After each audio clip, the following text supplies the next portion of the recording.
Hello everybody, hello. Sorry, I'm just getting some audio, last minute stuff. There's a lot of working parts to tonight's stream, but I'm very excited to see everyone here. Rody, I have played a little bit of D&D. This is kind of like a watered down version. I'll explain it in just a second, but everyone should be able to understand, even if you've never played D&D before. Hello Jamie, hello Catherine, hello Nathan, hello Claire. Hope everyone's having a grand night tonight. I think we're just about ready to start now. Let me just first greet you all. Wow, this really is not in camera, but this is me. I'm your dungeon master, Bevo, for the night. Salutations. I had some code break literally right before I was like doing some testing for this stream. So I had to make a couple last minute adjustments. Oh my god, my hair is a wreck because everything was working as of this afternoon. Then I had to run out to do some errands. horrible traffic on the way back. Like, I was like panicking because I'm coming across the bridge and my tank is like on less than empty.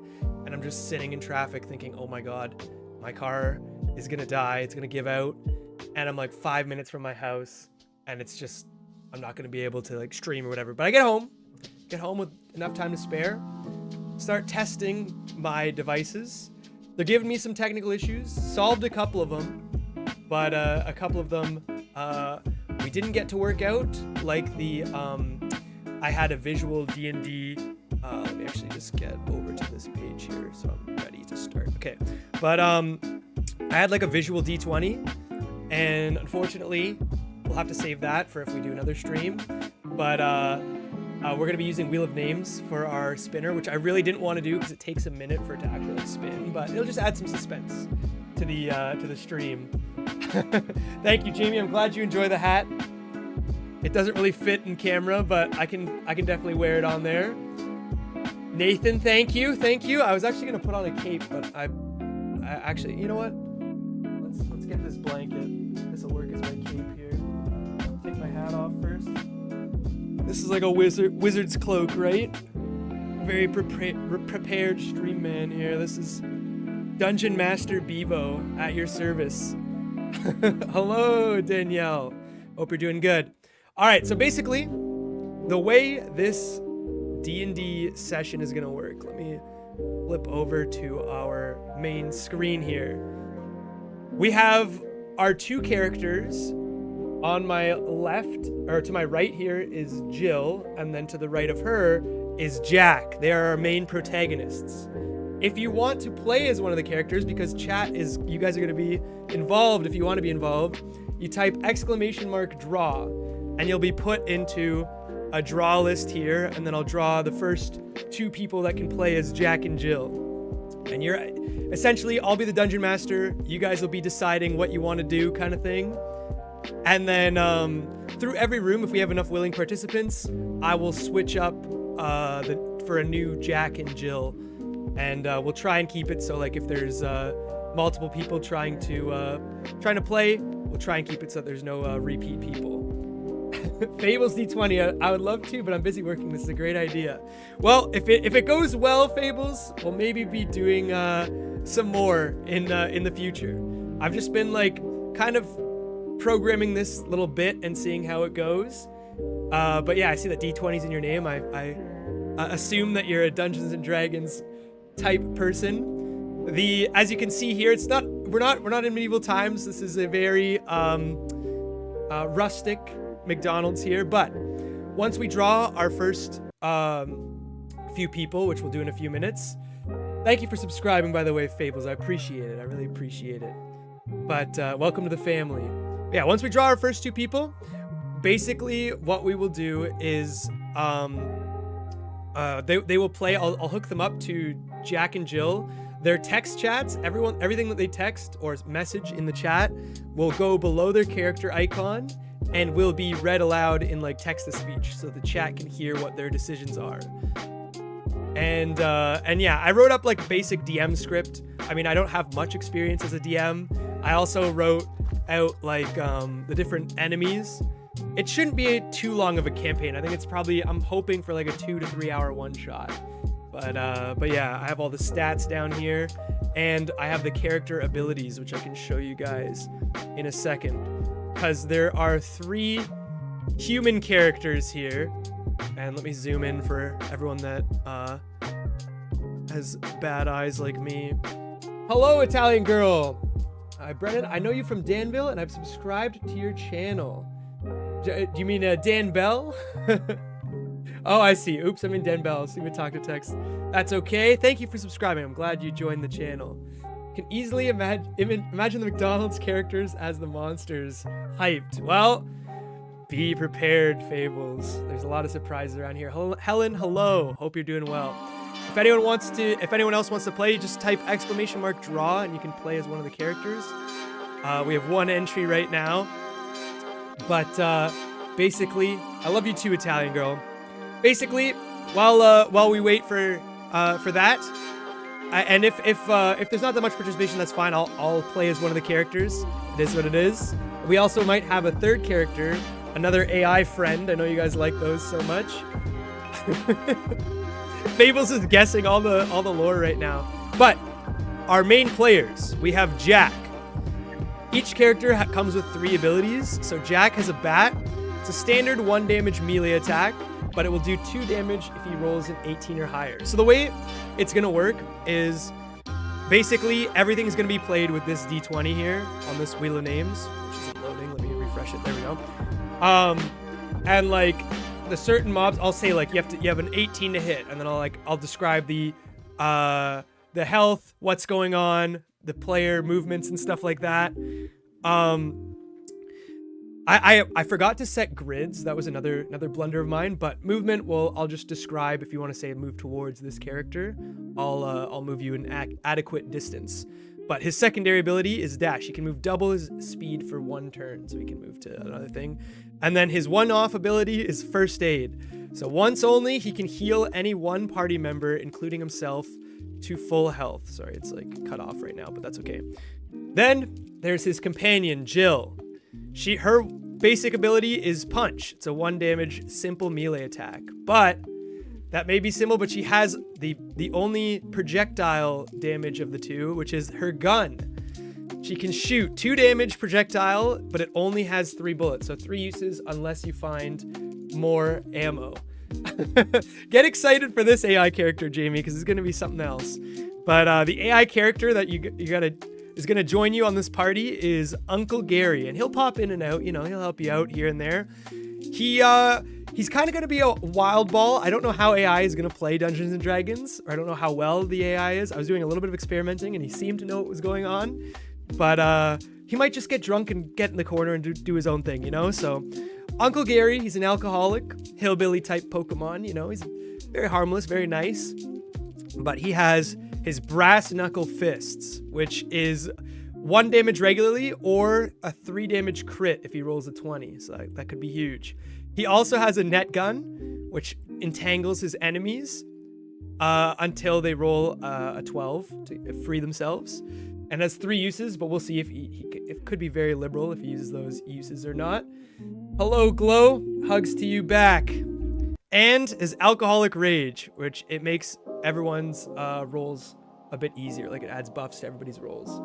Going for full resource heavy right away is Uncle Gary, a McDonald's manager that feels like a drunk Gandalf.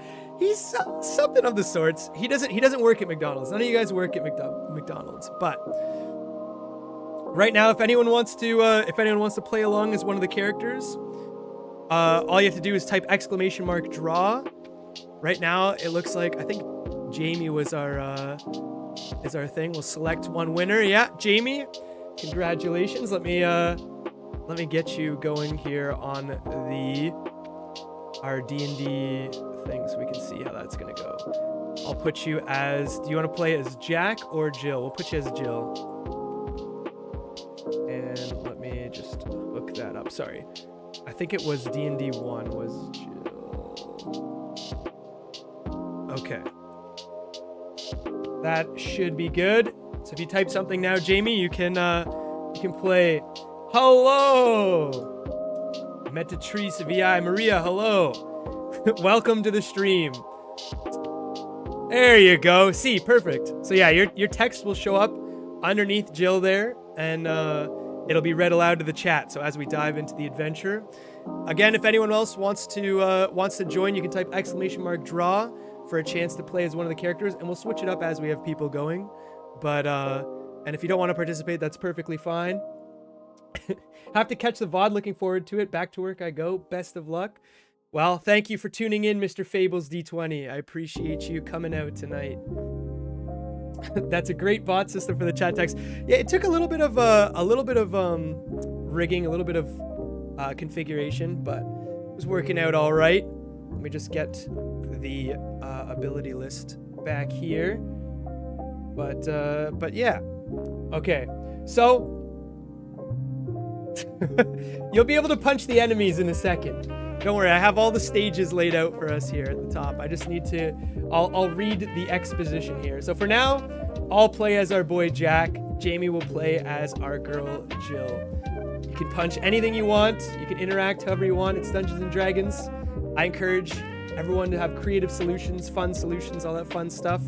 But without further ado, let me read our intro here. So this is a bit of DM script I prepared for you guys. The year is 2035. Corporations are competing for absolute supremacy as they research new ways to optimize profits and solve the labor problem. Basically, just trying to automate everything, you know, or get some sort of outsourced labor. Completely unrelated to that intro, our story starts with two heroes, Jack and Jill, a struggling husband and wife on their way to City Hall to officiate their divorce. It's unfortunate things haven't been going well for Jack and Jill. With them, as a mediator, is Uncle Gary. Who he's an uncle to, Jack or Jill, we don't know. It's kind of ambiguous. But he's a bit of an oddball and a raging alcoholic. Gary is harmless enough and has graciously agreed to help the couple out in their time of need and mediate the process of their separation. During their travels, Gary, needing to relieve his bladder, pulled over at a local McDonald's restaurant. Although you can't quite put your finger on it, something feels... Let me put it over here, sorry. Although you can't quite put your finger on it, let me refresh the drawing pool too here. Sorry. Let me reset draw, there we go. So yeah, if you want to play as one of the characters, !draw is your best bet.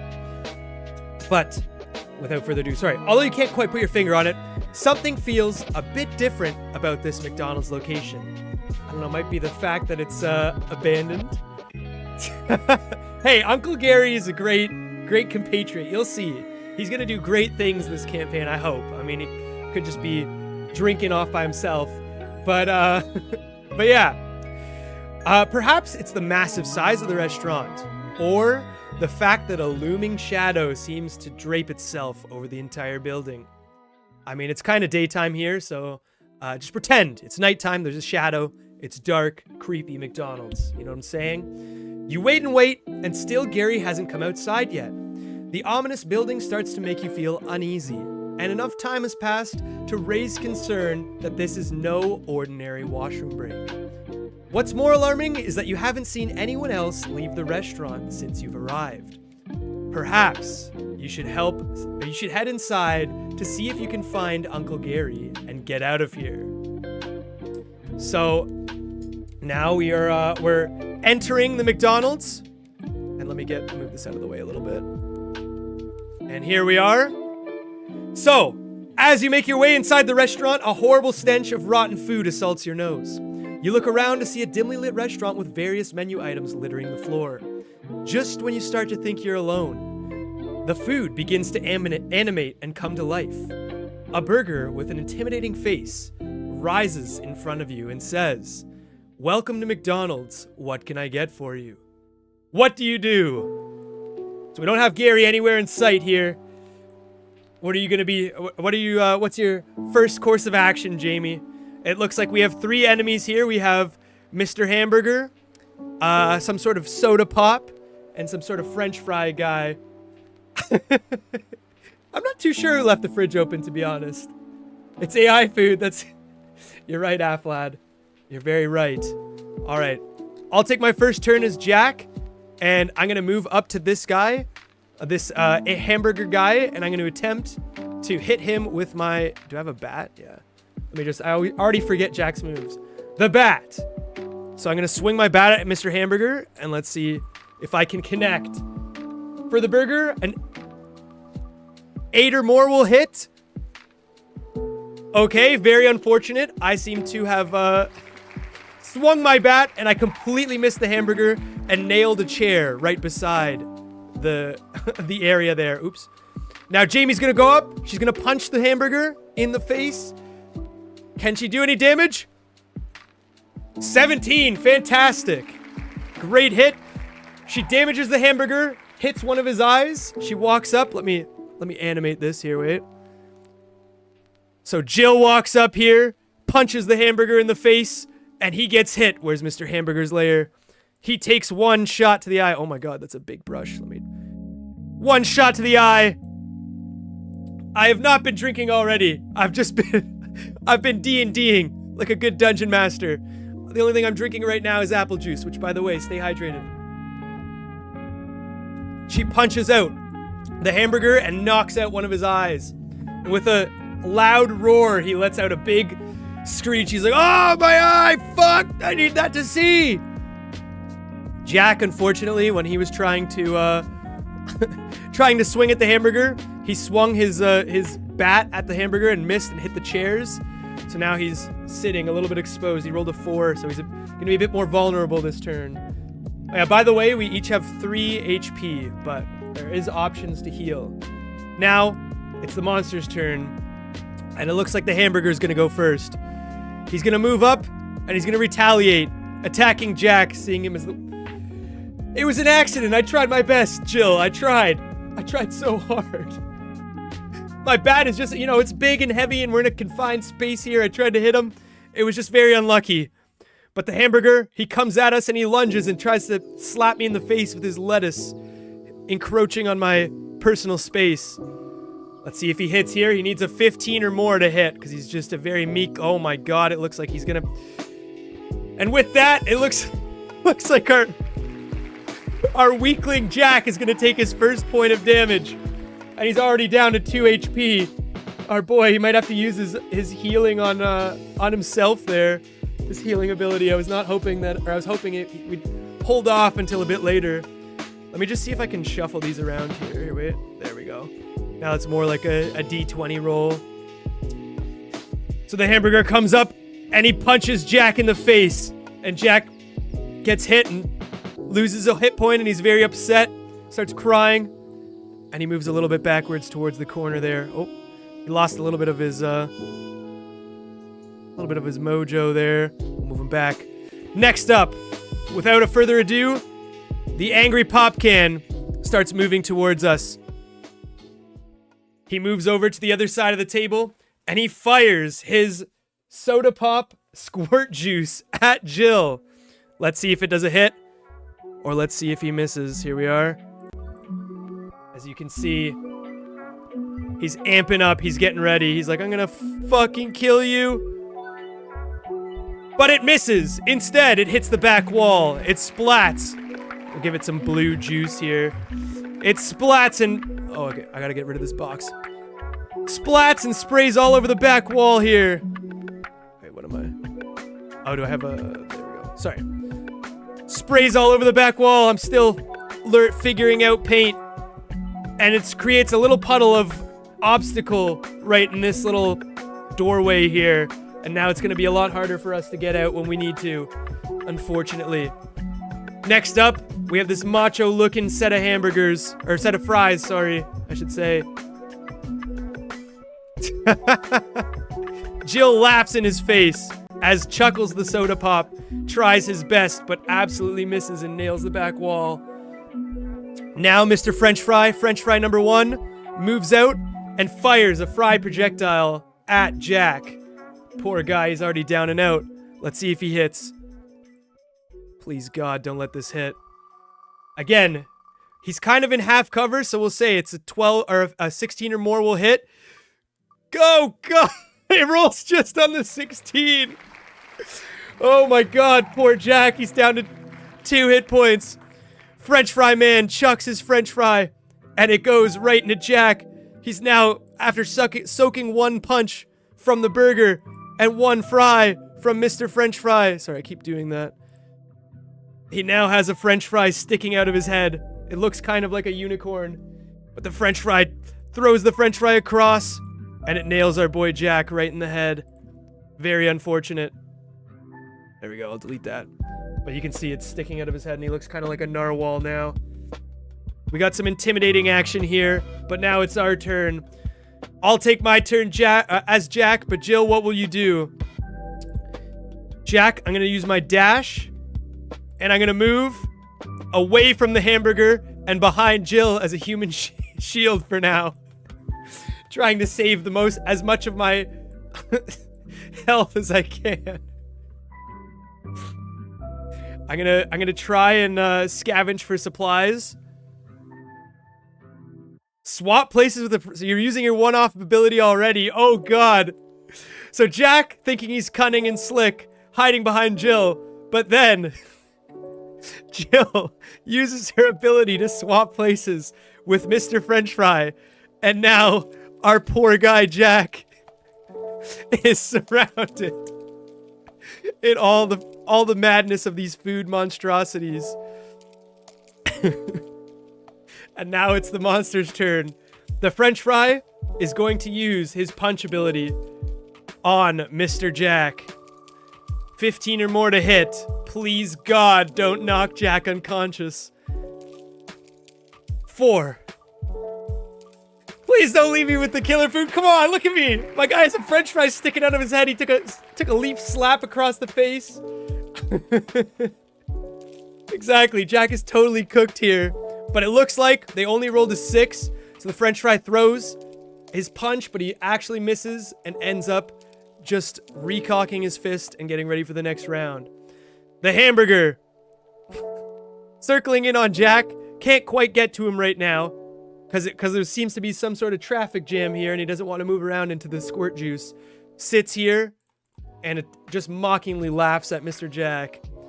But our other friend, the soda pop, is able to advance close enough to Jack where he can use his squirt attack on him for a better hit chance.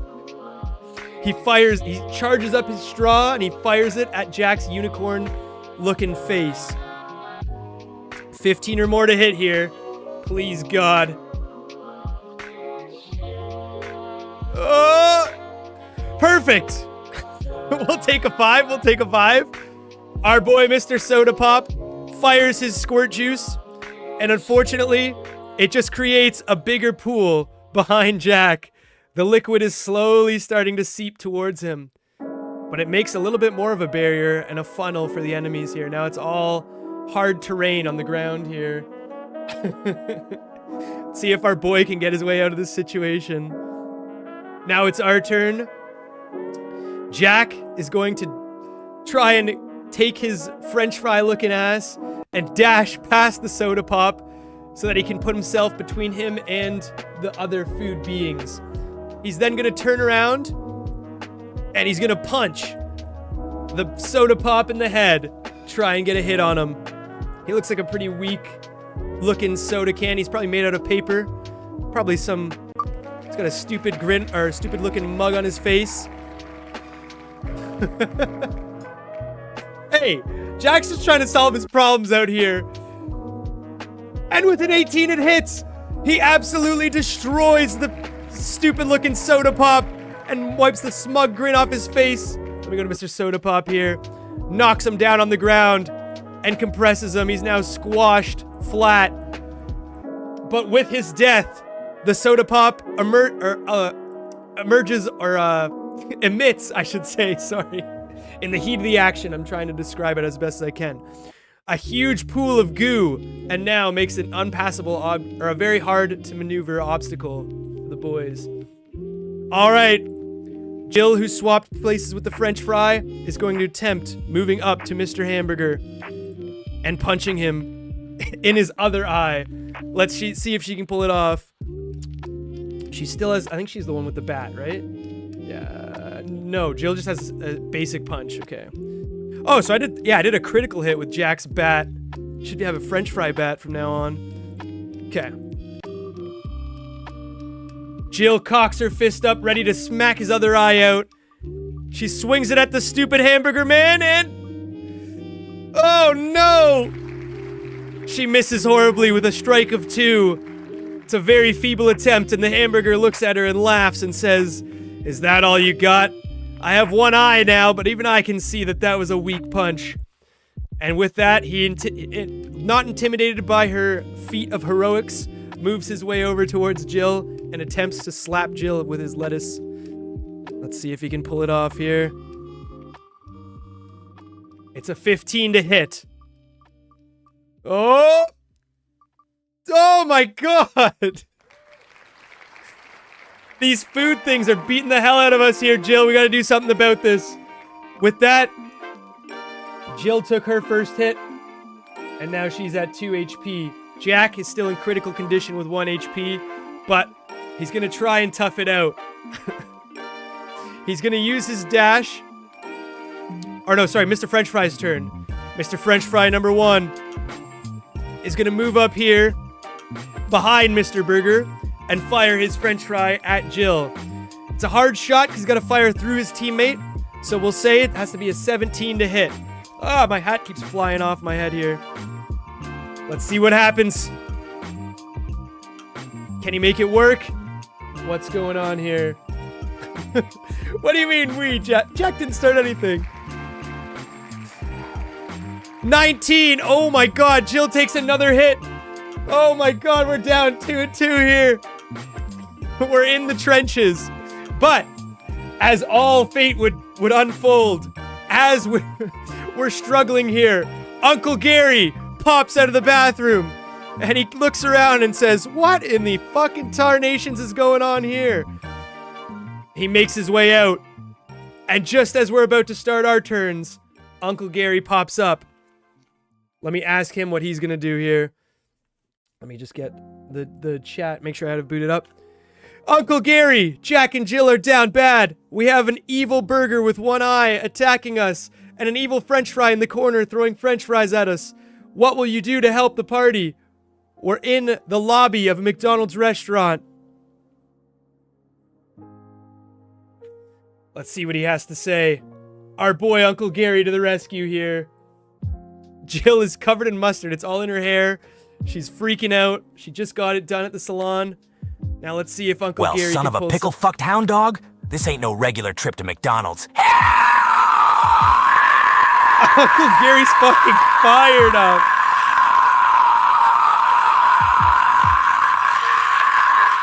Oh my. Okay, Uncle Gary's gonna Uncle Gary's seen some shit, but never no one-eyed burger and fries with an attitude. All right, nephews, hold my beer, because we're getting fried tonight. I'll fuck that one-eyed burger up with my brass knuckles, then charge myself and y'all with some good old moonshine. That French fry fucker ain't gonna be chipping away at us much longer. Darn tootin'. That's perfect. All right, Gary's gonna try and use his brass knuckles. He pushes past Jill in a feat of athletics and confronts the burger, trying to hit him in his other eye with his brass knuckle assault. Let's see. 8 or more will deal the damage to the burger. Gary stumbles out of the bathroom stall, more hammered than a clam. And it looks like the alcohol isn't working because he swings and completely misses, almost taking Jill out with that sorry attempt. At least Uncle Gary's 3 HP. Unlike Jack and Jill. Hello, Nancy. Hope you're doing very well tonight. It's an interesting stream for sure. All right. I think you said you're going to try to punch the burger again, Jill. I can't remember if we already did that action or not, but have no fear. We're going to run it back. Jill moves in and attempts to attack the burger. Let's see if she can pull it off. An 8 or more will hit because she's in close quarters.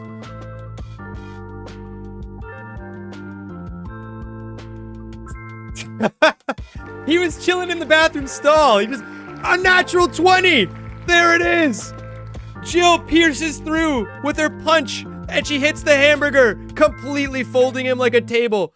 The hamburger gets knocked out in his other eye, and he collapses on the ground. The burger's on his side. He folds down into a fiery mess of ketchup and blood and all that fun stuff. He's oozing all over the floor. What mustard was in Jill's hair is now covered in ketchup as well. And the punch also goes through and hits Mr. French Fry, dealing 1 damage to the French Fry man. Now it's my turn as Jack. I'm gonna move in. I can't get too far, but I'm gonna use my dash to get up and close and personal with Mr. French Fry here, and that's the end of my turn. Now, French Fry 1, angry that Uncle Gary swung his brass knuckles at his compatriot, or at his friend here. He comes in and he says, "Hey, you think you're fucking tough? Just because you drink alcohol and throw brass knuckles around this place?" He spits out one of his French fries at Uncle Gary here. Jill insults the hamburger, saying, "Clean up on aisle U." The hamburger fires at Gary. Let's see if he can get through his alcoholic breath. 15 to hit here. Oh god, and he rolls a 16! He hits Uncle Gary for 1 HP. The whole party is down bad. Jack's on 1, Jill's on 1, and Gary's on 1. But thankfully, we only have 1 French fry left to deal with. And he's heavily weakened after the mega punch that Jill threw. Me being Jack, I'm gonna swing my bat and attempt to attack this French fry fucker and take him out once and for all with my unicorn French fry head. Oh, thank you for subscribing, Enchano. I hope I said that right. I'm sorry if I butchered your name, but welcome to the channel. Happy to have you here. Let's see if we can do it. 7 or more will hit on the French fry because he's heavily injured now. And it looks like it's going to be just that. I take my bat out and I smash it into the French fry's skull. And he lets out a screaming, painful cry as he drops to the floor dying. Sorry. I'm a bad dungeon master. I'm so bad at explaining these things, but he says, "Ah!" That's what it sounded like. And with that, oh, I just realized we had lo-fi playing this whole time. I'll leave it on, it's a vibe. If Jack dies, you get everything in the divorce, Jill. But who's to say that these problems might help you solve your marriage? With that very impressive punch, Jack is able to down the French fry, and you're able to find 2 pieces of food that heal 1 HP each. Jack takes a piece, eating the French fry unicorn thing on his head, and Jill takes a piece. Now every party member is at 2 HP. So, with the room cleared and the room scavenged, is there anything you want to do, Jill? I should have asked you if you wanted to scavenge the room, but I'm playing as Jack. Also, if anyone wants to play along, you're welcome to type !draw, and I'll put you in as our boy Jack here. Unfortunately, no one can take the place of our alcoholic Uncle Gary, but yeah, Jack stares. He looks into Jill's eyes very lovingly and says, "Look what we did, honey. We just killed all these innocent food things. We didn't even ask them what they wanted. They talked to us and they said, 'What would you like today at McDonald's?' And we just chose violence. They ordered life and we gave them death. But now, looking around the room, we have 3 possible places we can go. Area 1 is, wait, let me get my brush out here. There's a set of doors. Search the kitchen. All right. Jill's gonna make her way over to the kitchen here. And she's gonna look around, see if she can find anything. In the cupboards, she finds a set of band-aids that will heal 2 HP. Yes, yes. You found a set of band-aids. Sorry, the chat's a bit delayed, so... But you find a set of band-aids that are able to heal up to 2 HP in any time. You give it to Jack and he puts it inside his first aid kit. It aids his first aid ability. But it doesn't seem to be anything else of use in the kitchen. Now, you're faced with 3 doors ahead of you. One door appears to be locked and says, "Employees only." That's this door right here, door number 1. Sorry, it's a very bad one. Door number 2 reads "Play Place," but the glass is so stained and smeared you cannot see what lies beyond. And door number 3, down south, reads "Office and Administration Building." Hell yeah, Jack's very stoked after just eating the French fry out of his head. You want to go back to the car, but in a moment of realization, Uncle Gary says, "Ah, shit! Sorry, kids. You're gonna have to wait on that divorce. I forgot. When I was in the bathroom, some clown robbed me and stole my car keys. I don't know where they are. I can't find them. Looks like we're gonna have to go looking for this bastard." So I forgot to read out that dialogue. But now, we have our 3 options. We have the locked employee door, so we can't really go there. But we have the play place or the office building. I'll create a little poll in chat as I run through some dialogue here. And chat can decide where we go next. Where will we go? French fried potatoes. So will we go to the play place? Door 2 does sound delightful. Or will we go to the offices? I'll let you decide, chat. I'll give you a minute there. So, for those of you just joining in, If you would like to play as one of the characters and have your chats read on screen, you can type !draw for, and we'll switch out every now and again if there's multiple people. But basically, Jack and Jill are going through a hard time. They're having marital issues and are seeking a divorce. Gary, one of their uncles, we're not sure who yet. He's kind of left that ambiguous. Just called Uncle Gary. We don't even know if he's either of their uncles. He's driving them and serving as a mediator in this sort of instance. We stopped at the side of the road because Gary had to relieve himself, being a raging alcoholic. I'm sure he's got a lot cooked up in his bladder. And it took him a while before he came out. Not knowing what happened to him and not seeing anyone else leave the store, we got curious and we entered into the McDonald's where we were greeted by lots of evil-looking foods. We destroyed the foods and now we found Uncle Gary, who busted out of one of the bathroom stalls. He just told us that unfortunately his car keys have gone missing and some clown dressed in yellow took them from him. Now we're on the hunt to try and find Uncle Gary's car keys so we can get back to the car and go to City Hall to officiate our divorce. With that all said and done, let's see what we have going on here. We have, it looks like chat wants to head to the play place. All right, let me read the DM notes that we have going on for the play place here. Sorry, I'm just pulling up my notes. Here we are. You pass through the door that reads Play Place. The room is vibrantly decorated with a castle-like jungle gym and even a ball pit along the back wall. Atop the towering structure is a very bald child. I like to express that he's very bald. Could have been doing things with that clown. Oh, let me hide. Sorry, I forgot to hide the encounters there. But what was I gonna say? This is all you see in the room so far. You saw nothing. But atop the towering structure is a bald child, very bald, with a glowing ball from the ball pit, and he seems less than happy to see you. Hey, he shouts. Can't you read the sign? Ages 4 to 12. No adults. As he finishes his sentence, he throws a glowing ball at you, and he's aiming at Uncle Gary. Let's see if he hits. It's going to be a 15 or more to hit, because he's throwing it quite a far distance here. Let's see. And it appears it was just a warning shot. Uncle Gary is unfazed by this very bald-looking boy here. Let me actually... Wait.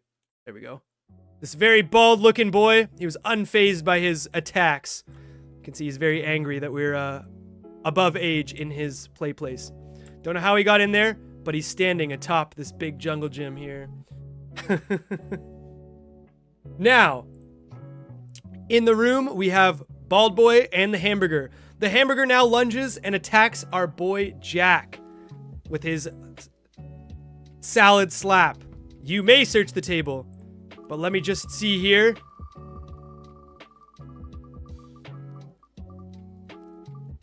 And... oh no!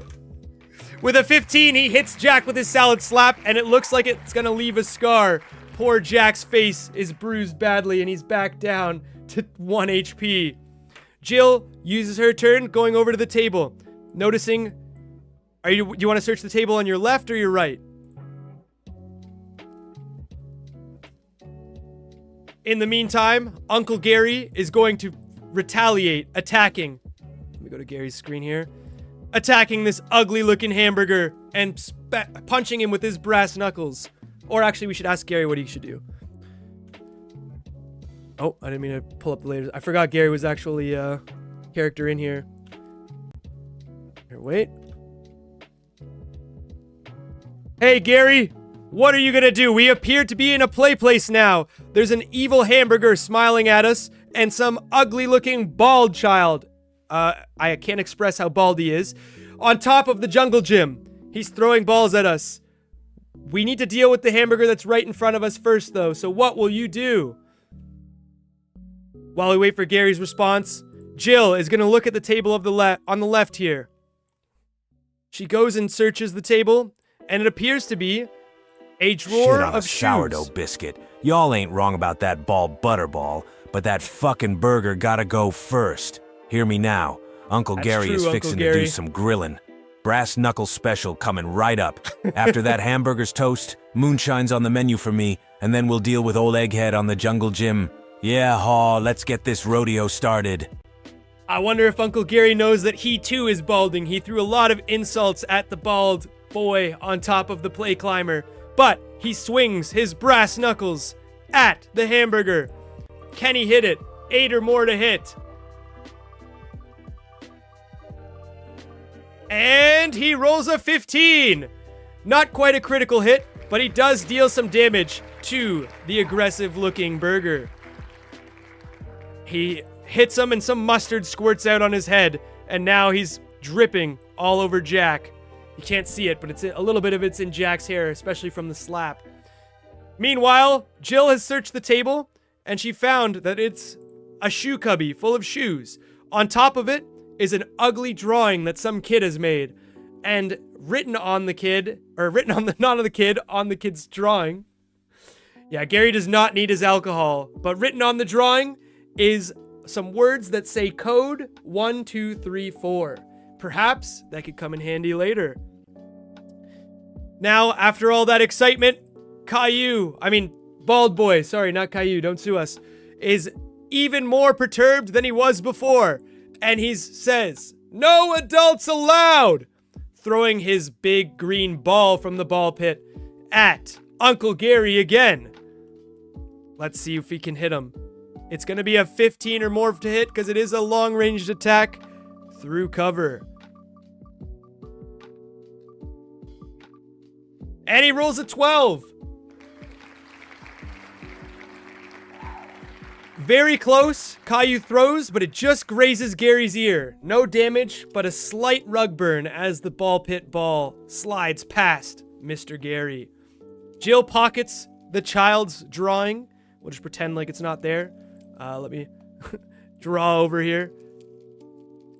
She pockets the child's drawing with the code 1, 2, 3, 4 that could come in handy later.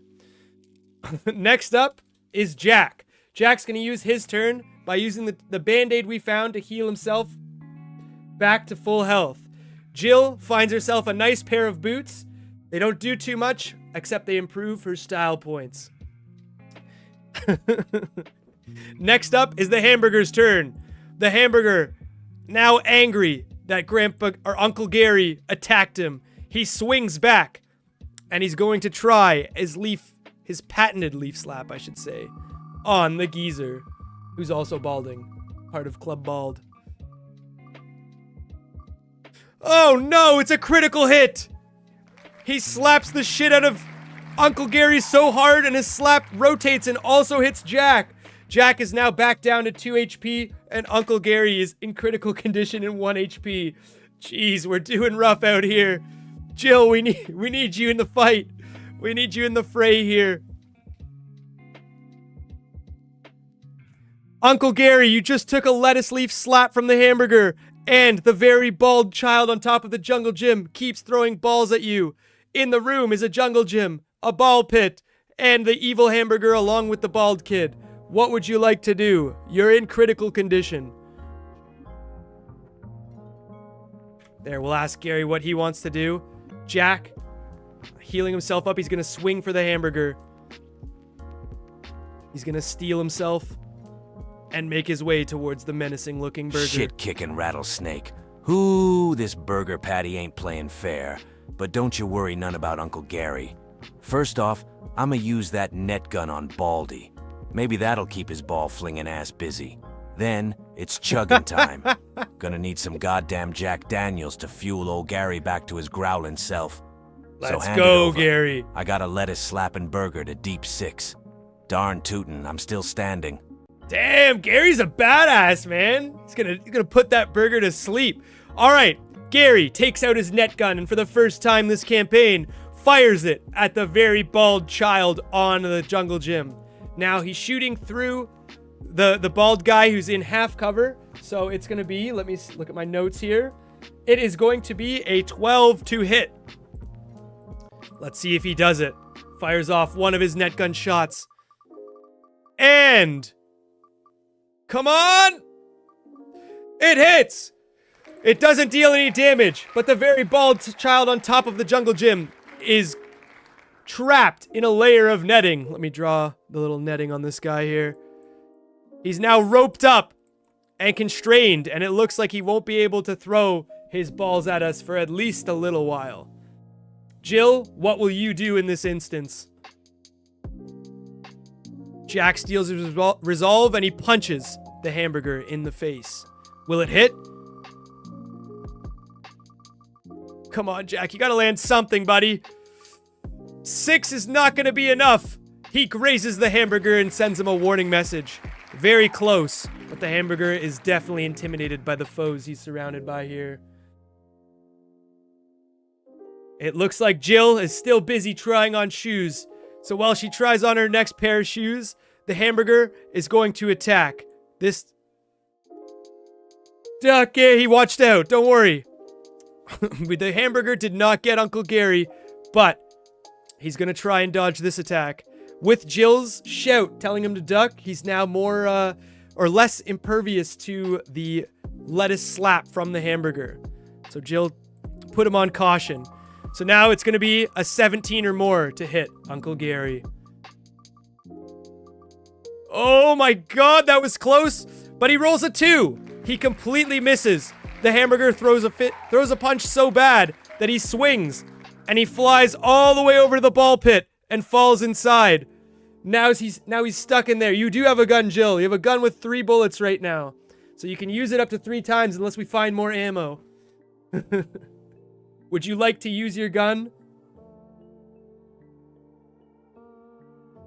Jack is going to take his turn and make his way over towards the ball pit. You can throw shoes if you want. Do you want to throw a shoe at Caillou? We're going to put Jack and Gary in pursuit of the hamburger over here. They're making their way.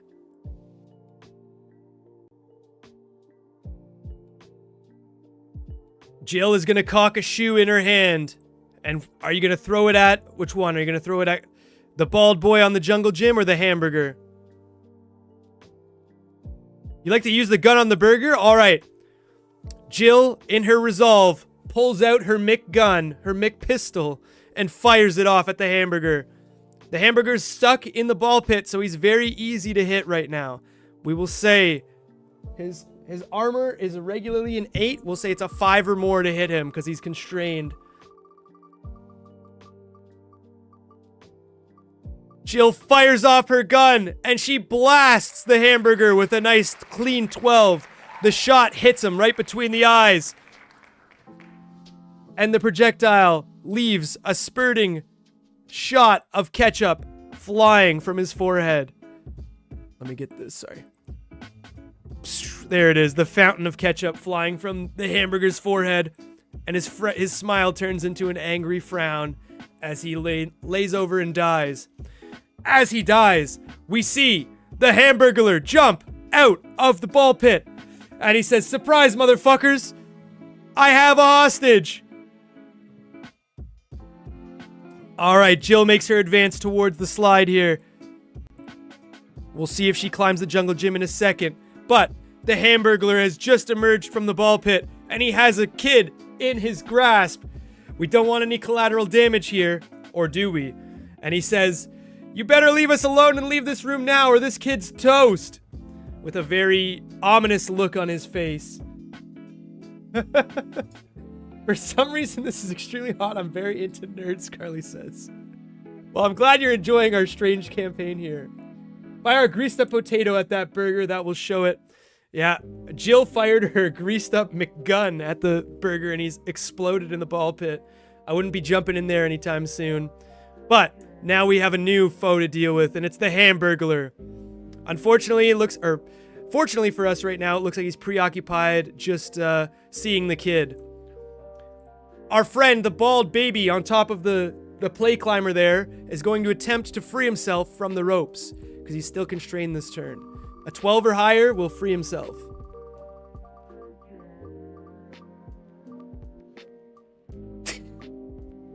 You want to be held hostage, Jill? You can do that. What do we roll? We roll a 14! So he breaks himself free from the ropes. And now we'll just pretend that these ropes aren't there because I didn't put it on a second layer. But Our bald friend is free, and he's able to throw into his next turn.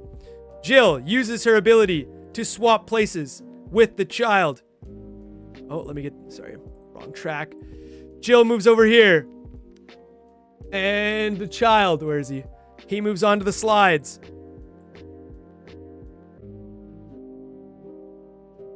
Still looking very terrified and startled. Now Jill is in the grasp of the Hamburglar, and Jack says, "Hey, we might be getting a divorce, but that's my wife."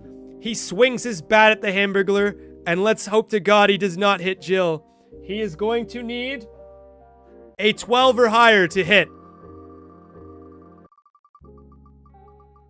And with a mighty swing of his bat, he whacks the Hamburglar in the face, dealing a critical 1 damage. Jill grasps her arms around the Hamburglar and gives him a nice old enveloping hug, while the Hamburglar takes some damage and is whacked on the shoulder. Oh, the box is surrounding the kid. There we go. Is whacked on the shoulder and takes... Wait. Oh, there we go. Sorry. And takes a big bludgeoning and is now loosened his grasp on Jill. Jill, you can now break free if you want, or you can keep embracing him in the hug. It'll be a lot easier now that his shoulder is a little bit mangled. Now let me ask Gary what he wants to do. Uncle Gary, we're having some issues. A Hamburglar appeared to jump out of the ball pit. Hamburglar being the McDonald's mascot. And he grabbed Jill. She's now grasping him in a little bit of a hug. Jack has weakened his shoulder though, and the Hamburglar looks like he's on the ropes. What would you like to do? There's still that bald bastard on top of the jungle gym and a petrified kid on the lower slide. But the kid seems pretty harmless. I wouldn't attack him unless you're doing it for the alcohol. Let's see what he has to say to that.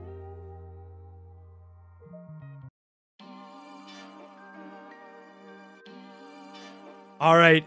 Well, Uncle Gary tries to figure out. It ain't a regular circus here. First things first. That fucking Hamburglar thinks he can cop a feel on Jill? Hell no. I got my last shot in this net gun, and I ain't missing. You get him, Uncle Gary. Wrap that patty and bun up good and tight. Then I'ma polish off a jug of moonshine to fuel up. Uncle Gary ain't known for leaving job half done. And don't you worry about that bald bugger. He's next. Let's turn this shit show around. Uncle Gary, shut up. I'm trying to navigate. Or I'm trying to narrate. Sorry. With that resolve, Uncle Gary moves into a position where he can take advantage of his line of sight and fire he said it was his last shot, but he has a couple more, at the Hamburglar. Let's see if it will hit with his net gun. He needs a 12 or higher to hit. And... damn, Uncle Gary is the American sniper with that net gun because he strangles the Hamburglar. Doesn't deal any damage, but Mr. Hamburglar looks like he can't touch any more kids or any more hostage kids while he is stuck in his little net web here. There we go. Caillou, broken free now, throws a ball at Uncle Gary. He's pissed. He says, "How dare you fucking touch my apprentice? He was having fun in the ball pit and you ruined all that with your net gun." He throws his, whatever this is, ball pit ball.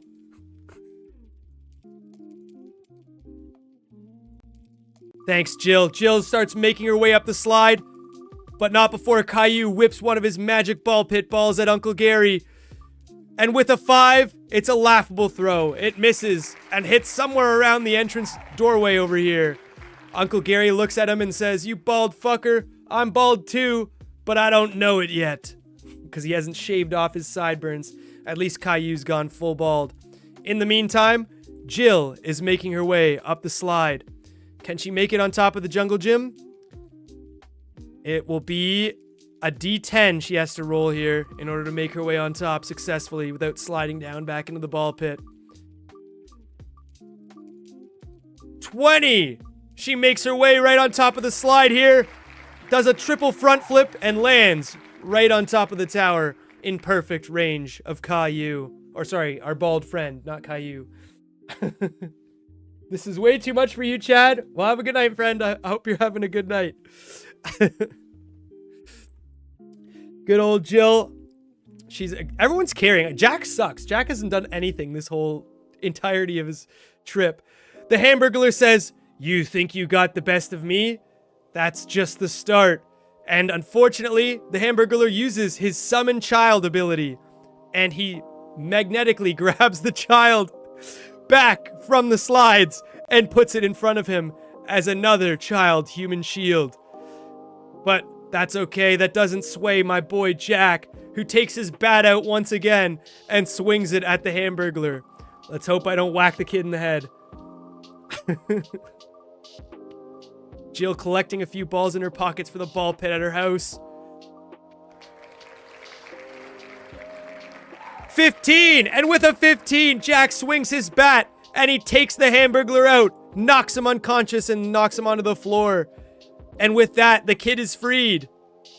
Let me see. I keep putting hamburger instead of Hamburglar. There we go. Knocks him down on the ground and he's flattened, bloody, beaten, and bruised. And the kid scurries away from the Hamburglar and makes his way towards the exit and leaves the play place, never to be seen again. Jill, before she attempts to make a move on Caillou unleashes his secret ability.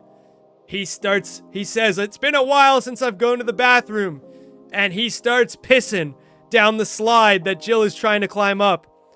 With a 12 or higher, he washes Jill down the slide with his summon piss ability, I guess we'll call it. A 4, it doesn't work on Jill's absolute acrobatics, and she remains standing on the jungle gym. Now she attempts to hit him down off the playground equipment with her melee punch. She makes her way over to our boy, Bald Kid, generic Bald Kid 1, and swings her fist. Let me see what's going on here. How much armor does he have? With a 10 or more, she will hit, because he's not behind cover anymore. And it looks like it connects, dealing a whopping 1 damage to the bald boy. She hits him right in the elbow, and he says, "Ah, my funny bone!" And you can see, we'll give him a little bruise here. You can see his anger starts to get even worse. His eyebrows get a little bit bigger. Exactly. Not enough pee to get rid of our girl Jill. His eyebrows get bushier and blacker, and he has a bruise surfacing on his elbow. That could affect his throwing arm. But he once again wants Jill off the jungle gym, so he's going to use his summon piss ability. Again, with a 12 or higher, it will wash Jill off the jungle gym. Oh, and a 13! Just barely. Unfortunately, this time, she cannot withstand the force of our bald friend, and she's washed back down onto the ground. But have no fear, because Uncle Gary and Jack are both attempting to make their way onto the jungle gym. With a 12 or more, they'll make it up. We'll see. I hope so too, Jamie. I hope so too. Uncle Gary does not make it onto the jungle gym. Or sorry, Jack does not make it onto the jungle gym. We'll see if Uncle Gary will. I'll ask him. I keep forgetting he's an AI. All right, Uncle Gary, we've dealt with the Hamburglar. Great work. Now, unfortunately, the bald baby on top of the jungle gym is giving us some trouble. He has mean mugging eyebrows and he's eyeing you up. He keeps throwing projectiles at you. What will you do? And again, if anyone would like to play, you can type !draw. You can join in and play as Jack. Hello, Loopsy Oopsie. Hope you're having a wonderful night. Let's see what Uncle Gary has in store here. Well, fuck me running. That ain't no regular baby. One? That's a damn demon in a diaper. Listen You're right, here, Uncle Jack Gary. and Jill. Uncle Gary's had about enough of this shit. I'm pulling out the brass knuckles and I'm climbing that jungle gym. Mean mugging eyebrows or not. Time to give Baldy a taste of southern hospitality. Now where's that gut rot whiskey to fire me up? Uncle Gary. Uncle Gary's letting out his battle cry. It's ass whooping time. Uncle Gary, finding a nice bottle of brandy out of his back pocket, decides to chug it, helping his roll. He needs a 10 or higher to make it onto the jungle gym. And feed our boy a nice brass knuckle. Unfortunately, he does not quite climb up onto the jungle gym, and he's staying at the bottom. Jack is going to use his turn. Oh, okay. So now we'll do a re-roll, so now it has advantage. So we're going to take the higher of the two rolls. He used alcohol, so he has a 10 or higher will get him up there. But because Jill is helping him, now an 8 or higher will get him up onto the jungle gym. Good support.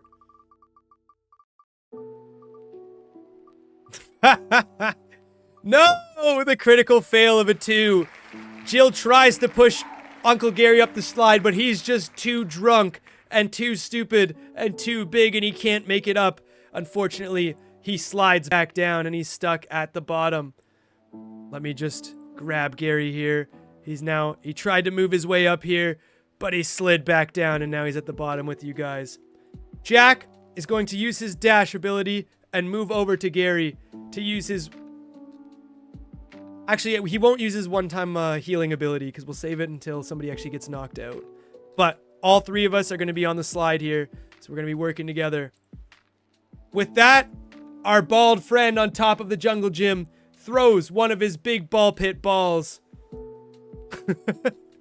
He says, "It's okay, Jill. I tried. I'm just too fat." He throws his balls and he throws it at Jack. Jack is behind half cover with the slide there, so it will need to be a 17 or higher to hit. And it looks like it's rounding the bases on 18.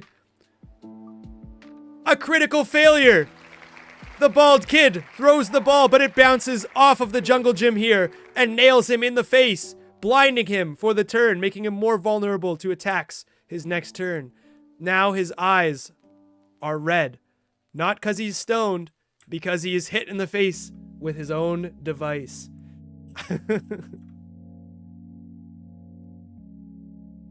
All right, Jill, cocking the boots that she's reppin' and found in the play place cubby bins, throws the shoe at Caillou. He's more susceptible to attacks here, so let's see if it'll work. What is his armor? It is regularly a 10. We will say an 8 or higher will hit the boy. No! Unfortunately, it just misses. It grazes him, but he still can't see. So he's like, huh? What's going on? What was that? As the shoe flies past his face and hits the wall behind him. Then he lets out a little laugh as he says, "You'll never defeat me. This is my castle." Gary is gonna... I don't know what he's gonna do. Jack right now is gonna try and climb the jungle gym. Let's see, 12 or higher and he'll be able to make it up. Come on, Jack. Surely you can do better than a 2. No, he climbs up and he slides back down. Uncle Gary, we're all struggling trying to climb up the slides of this jungle gym. What will you do? This bald baby is still taunting us from the top of his jungle gym castle. It's okay, Jill. Maybe we'll find you your glasses in the next room. Who knows? We're waiting on Uncle Gary's response, but Caillou looks like he's Well, almost slap shaken my off. ass and call me a donkey. This slicker I than will not do snot that, on Uncle a doorknob. Watch old Uncle Gary, kids. I'ma All bust right. out an old trucker trick. Gonna shit kick these slides like a semi-truck on black ice. Feeling pepper in my craw now. Just need a swig of moonshine to light up my engines. Darn tootin'. Ain't no bald baby gonna make a fool out of Gary. Let's climb this shit heap. Woo!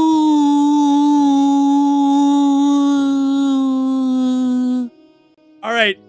Yes, you can. Jill, while Jill makes her way around to the easier to climb structure around the back. Gary, in an alcoholic fit of rage and absolute strength, is attempting to boot the slide off his hinges. I don't know exactly what that'll do, but it might scare Caillou into submission. Let's see. I'll give it, because he's alcoholically raged right now, a 10 or higher will do it. Alyssa, thank you for your subscription and welcome to the family. A 4, no! Gary just throws an alcoholic tantrum as he tries to kick the slide off his hinges, but it's built way too structurally sound, and he misses and falls onto the carpet, where he is very embarrassed in front of his niece and nephew, I guess? I don't know. We don't really know who's related to him yet. But Jill moves around to the easier to climb portion, and let's hope now with an 8 or higher, she'll be able to make it back up onto the jungle gym. Oh my god! Even with the easier to climb section, Jill still, unfortunately, fails to make her way up. Can Jack make it? Wow. Well, what's it called? Jack will support Jill in her action, giving her a secondary role here to get up. With an 8 or higher, let's go! 16! Jack picks up Jill and launches her. Let me get Jack going over here. Here, wait. Jack moves over to Jill and picks her up and launches her over to the bald baby. It's okay. Jack's got your back. He supported you. And lunging. Now, if you manage to hit him here, you'll do an additional damage because you're coming down with a hammer punch. So let's see. In your attempt to punch Caillou, or sorry, not Caillou, the bald boy, you need to hit a 10 or higher. Jack was just trying to help. Unfortunately, you swing and you miss. You do not hit the bald boy this turn. He is blind, though. You do manage to graze his other eye, so he's still in his red eye phase where he's easier to hit. Gary's still sleeping there. Now Caillou. That's what Uncle Gary's for. He's there for the booze and the partying. The bald kid looks at Jack and he says, "Your time is done," as he cocks up his magical ball pit ball and he whips it at Jack. But again, he cannot see, so his accuracy is going to be heavily depleted. He needs to throw an 18 or higher in order to successfully connect. You can try and grapple him for a harder attempt, or an easier attempt for one of us to hit him. It's a 16. He blindly throws the ball and it bounces off Jack's head, but it doesn't do enough damage to actually hurt him. It was very close though. Definitely has Jack sweating. Now, let's see if Jack can finally climb the structure. With a 10 or more, he'll be able to climb up, or sorry, an 8 or more is on this side. He'll be able to climb up the jungle gym. 17. Jack is able to make it on top of the structure. And over to Jill. Jill tries to give Caillou a big, or sorry, not Caillou, our bald friend, a big hug. On a 6 or more, he is successfully grappled. Let's see what happens. 12. Let's go. Jill holds on for dear life as she engages him in her grappling hug. And as she's doing that, right before Jack's about to swing his bat, our bald friend says, "Please, I want to surrender. No more. Please don't hurt me. You can have my jungle gym. I'll leave in peace." He's put us through a lot of agony, but I'll let chat decide if we show him mercy or not. We'll do a Q&A poll. Show bald kid mercy. There we go. We'll have it a minute here. And I'll ask Uncle Gary what he wants to do too. Uncle Gary, we seem to have the bald kid against the ropes. Jill is hugging him for dear life, trying to create an opening for Jack to strike. But as she did that, the bald kid is pleading for mercy, saying, "Please don't attack me. I give up. I want to leave." Do you show him mercy? Chat's saying no. If Uncle Gary says yes, he'll leave. But if one of you says no, we're attacking Caillou. Let's see what our alcoholic uncle has to say about the situation. Fucking hell, that weepy-eyed ain't fooling Uncle Gary. No siree. But hell, if he's begging like Yellow Belly Coonhound, reckon we ain't gotta pummel him no more. Show him the exit, kids, and tell him next time he craps up our jungle gym, the beating won't end so pretty. Uncle Gary taking no shit. Uncle Gary, can you stop that and just stick to drinking your booze, please? It's making everyone uncomfortable. Pass What me are you that doing? hooch. Uncle Gary needs a victory swig. Darn tootin', we showed him. Uncle Gary wants to give up and just start drinking. He makes his way back towards the exit doors.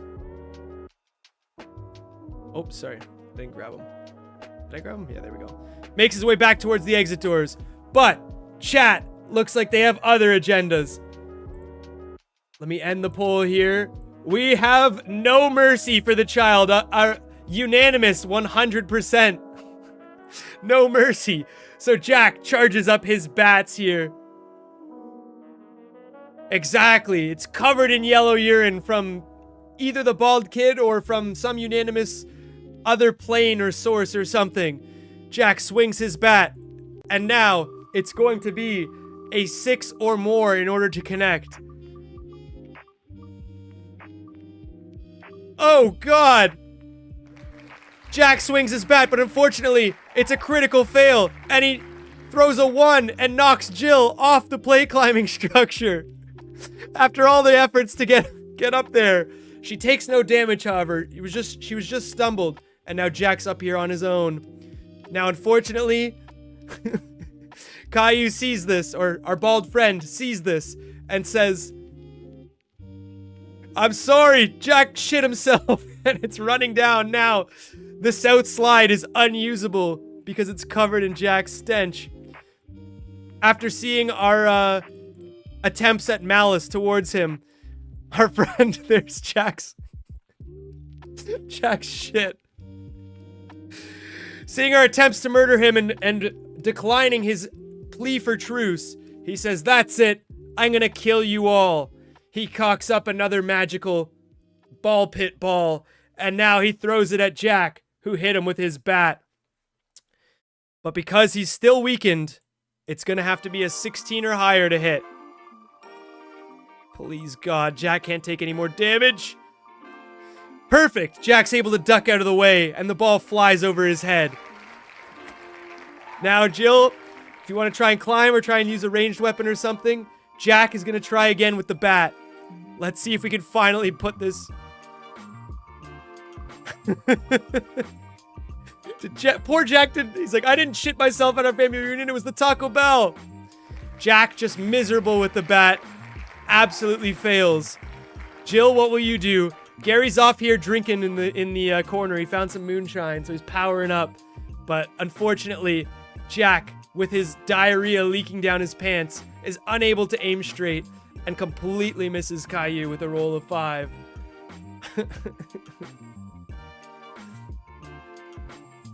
What will you do, Jill?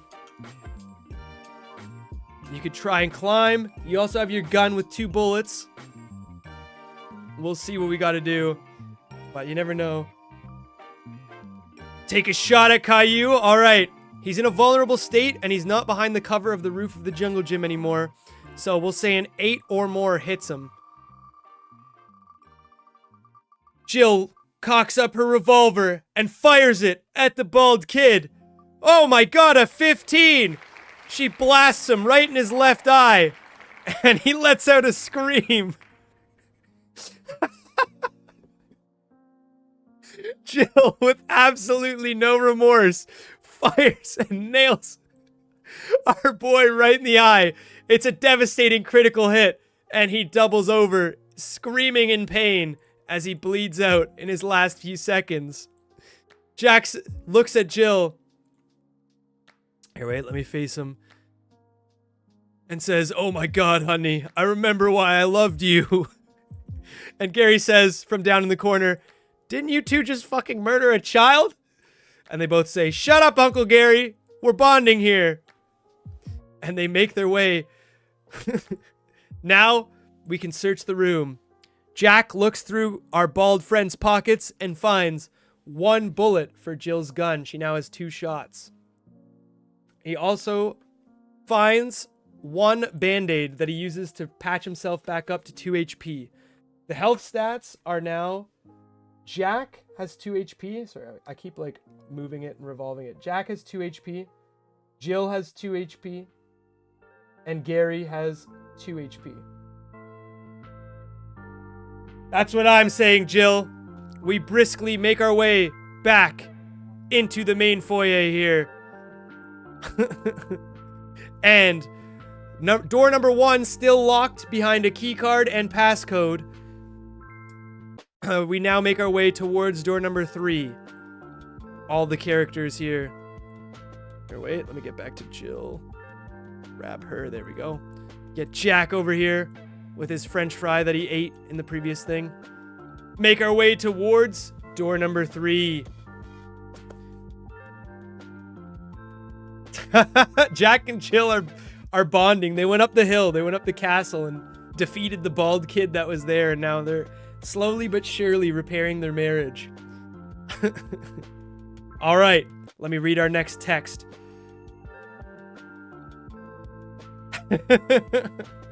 What happened when we shared a sweater? I thought that was very romantic, Jill. But yeah, I'll recap for everyone who's tuned in or has missed part of the adventure.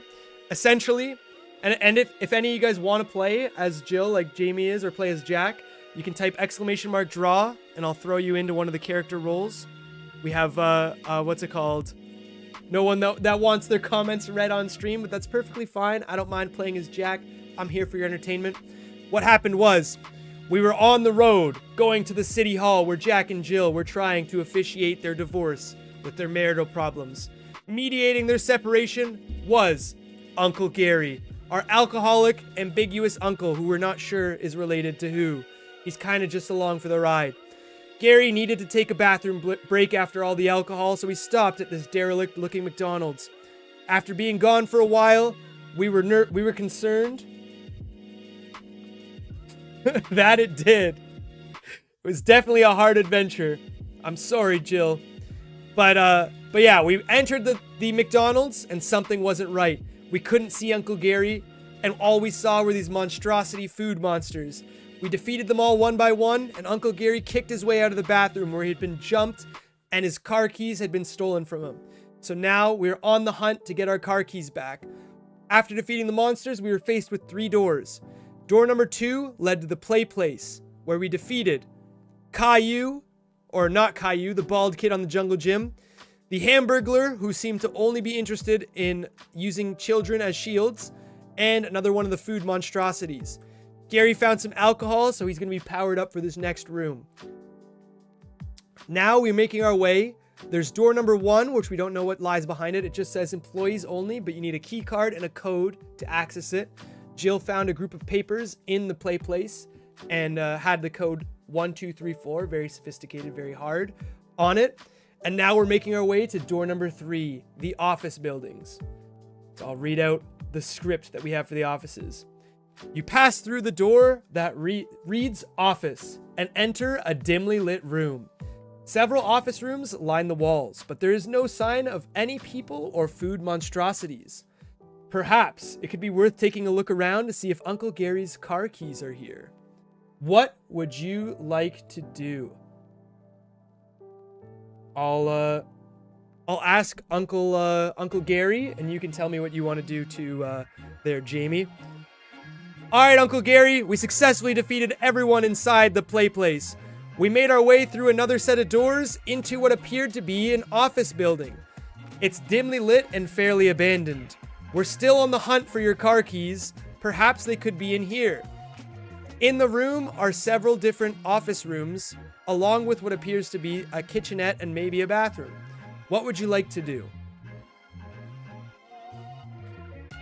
Let's see what Uncle Gary has to say there.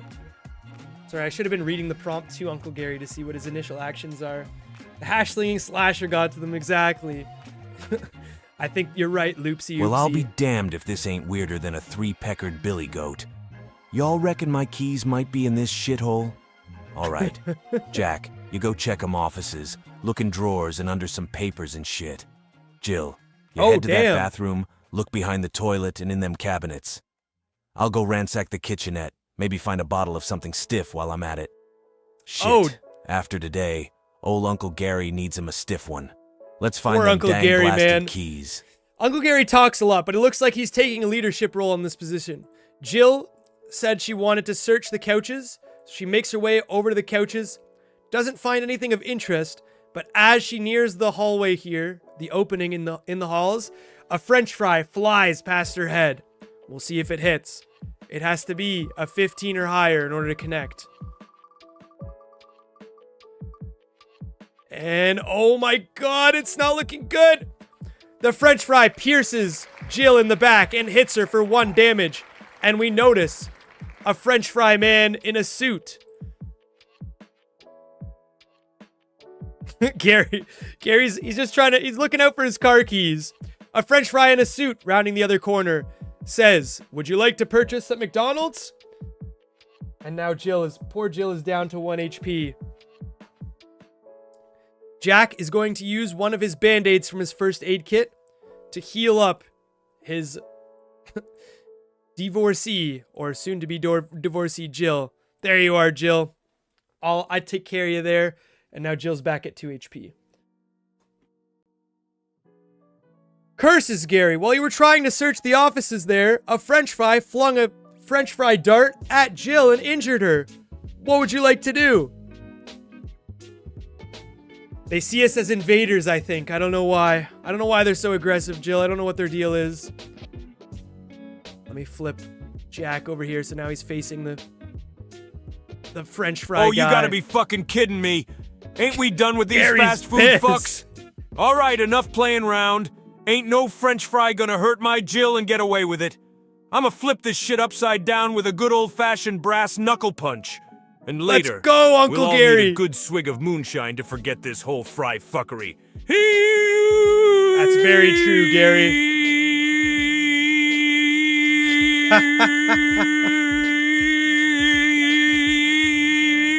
Watch old Uncle Gary work his magic. Oh my god, Gary. Alright. In an alcoholic fit of rage, Uncle Gary sprints around the corner and runs, brass knuckles blazing at the French fry. Poor guy, he looks so cute and innocent, even though he's a lethal assassin. I'll mow the lawn when we get home, okay? We'll talk it out after. But Gary's doing some badass shit right now. He swings his brass knuckles at the French fry's head, and it's gonna need a 9 or higher to hit. Oh no, we just can't get the rolls we need today. Gary swings and he misses, and the French fry laughs in French fry. He goes, "Ho ho ho, mais oui, c'est merveilleux." I don't know why, that was my best French impression there. But Uncle Gary does have lungs, loopsie oopsie. That's how he was able to sprint so long while he was like screaming out that whatever that belching alcoholic rage was. Unfortunately, he missed. You can eat the fries, but not the fried darts. We can eat the Mr. French fry in a suit once we kill him for potential health recovery. Now, the French fry, clearly unintimidated by Uncle Gary, launches another dart, but this time at Jack. He's shooting through Gary, so it's going to need a 16 or more in order to hit. Please don't hit Jack. A 1! A critical fail! Alright, you can eat the French fry dart that Jack pulled out of you, Jill. It doesn't heal anything and it's not super nutritious, but you munch on the dart that's covered in your blood. And you're like, oh, it tastes kind of like ketchup. A smile goes across your face. Maybe Jill's a little bit sadistic, who knows. But the French fry, with a critical failure, throws his dart and sprains his arm. He injures his shoulder, and now it's going to take him a lot higher rolls in order to to hit us from now on. Jill moves up to try and punch the fries. But before she can, another French fry makes his way out of the office room. He goes, qu'est-ce que c'est le fighting? All the fighting that's been going on here. That's my French for everyone. And yes, it's fluent and authentic French, because I'm Canadian. I speak real French, and that's not totally just made up gibberish words that I just made up. But he separates himself between Jack, the French fry, and the rest of the party. It looks like Jack's gonna have to take on this French fry alone. He throws his French fry at Jack just before Jill can punch the French fry. His arm is not sprained, so a 15 or more will hit.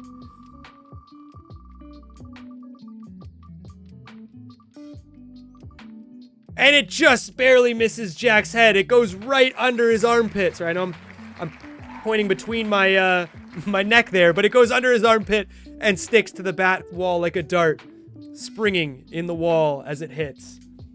Imagine if real D&D was like this. You stubbed your toe while tricking over a log. You must rest for 5 minutes. That's very true, Loopsy Oopsie. This is our modified version. Easy enough for everyone to play here. Well, first we'll see if your punch hits. You need it's a 9 or higher. You swing at this French fry. And close, but no cigar. You graze him, further spraining his shoulder. It doesn't deal any physical damage, but he's definitely scared and might attack a lot less aggressively from here on out. You then shout some words of taunting, which enrage him and make him want to attack you.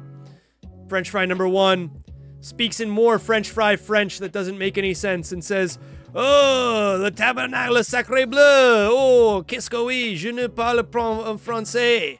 And he throws his French fries again at Jill. But because of his sprained shoulder, he's gonna have to throw a 17 or higher in order to connect. Oh my god, and it hits! This guy's an absolute weapon. Jill is back down to 1 HP. That taunting really pissed him off, and it was able to motivate him enough to hit Jill just in the cheek. What a game, Nathan says. It's definitely a unique scenario. This is my first time running D&D, so just bear with me. I hope you guys are enjoying it at least. Jack is going to use his dash ability to get up close to the secondary French fry and use his bat to try and punch him in the face. He's gonna have to hit a 9 or higher to clobber this French fry in the head. And come on! No! Oh my god! Jack, clearly not over the diarrhea problems from the first game, rolls a natural 1 and shits himself again all over the floor. But this has a good effect, as it makes the singular French fry over here feel pity for him and start moving, distancing himself, moving away from Jack. Uncle Gary, we're in deep trouble. Jill is in trouble, and Jack shit himself. There's 2 evil French fry mascots trying to attack us. What will you do? All right, Jill, what are you gonna do on your turn here? While we wait for Uncle Gary's response. You don't know what's going on, but you're having fun. Well, I'm glad, Claire. You don't have to know. You just gotta follow the story, sack you know? of shit on a hot tin roof. Uncle Gary won't stand for this. Y'all just sit tight, pissed. Jill, and shit-scared Jack, and let Uncle Gary handle this. Since That's I ain't a got no condition, more I swear. nets, I reckon it's time for some raw hillbilly action.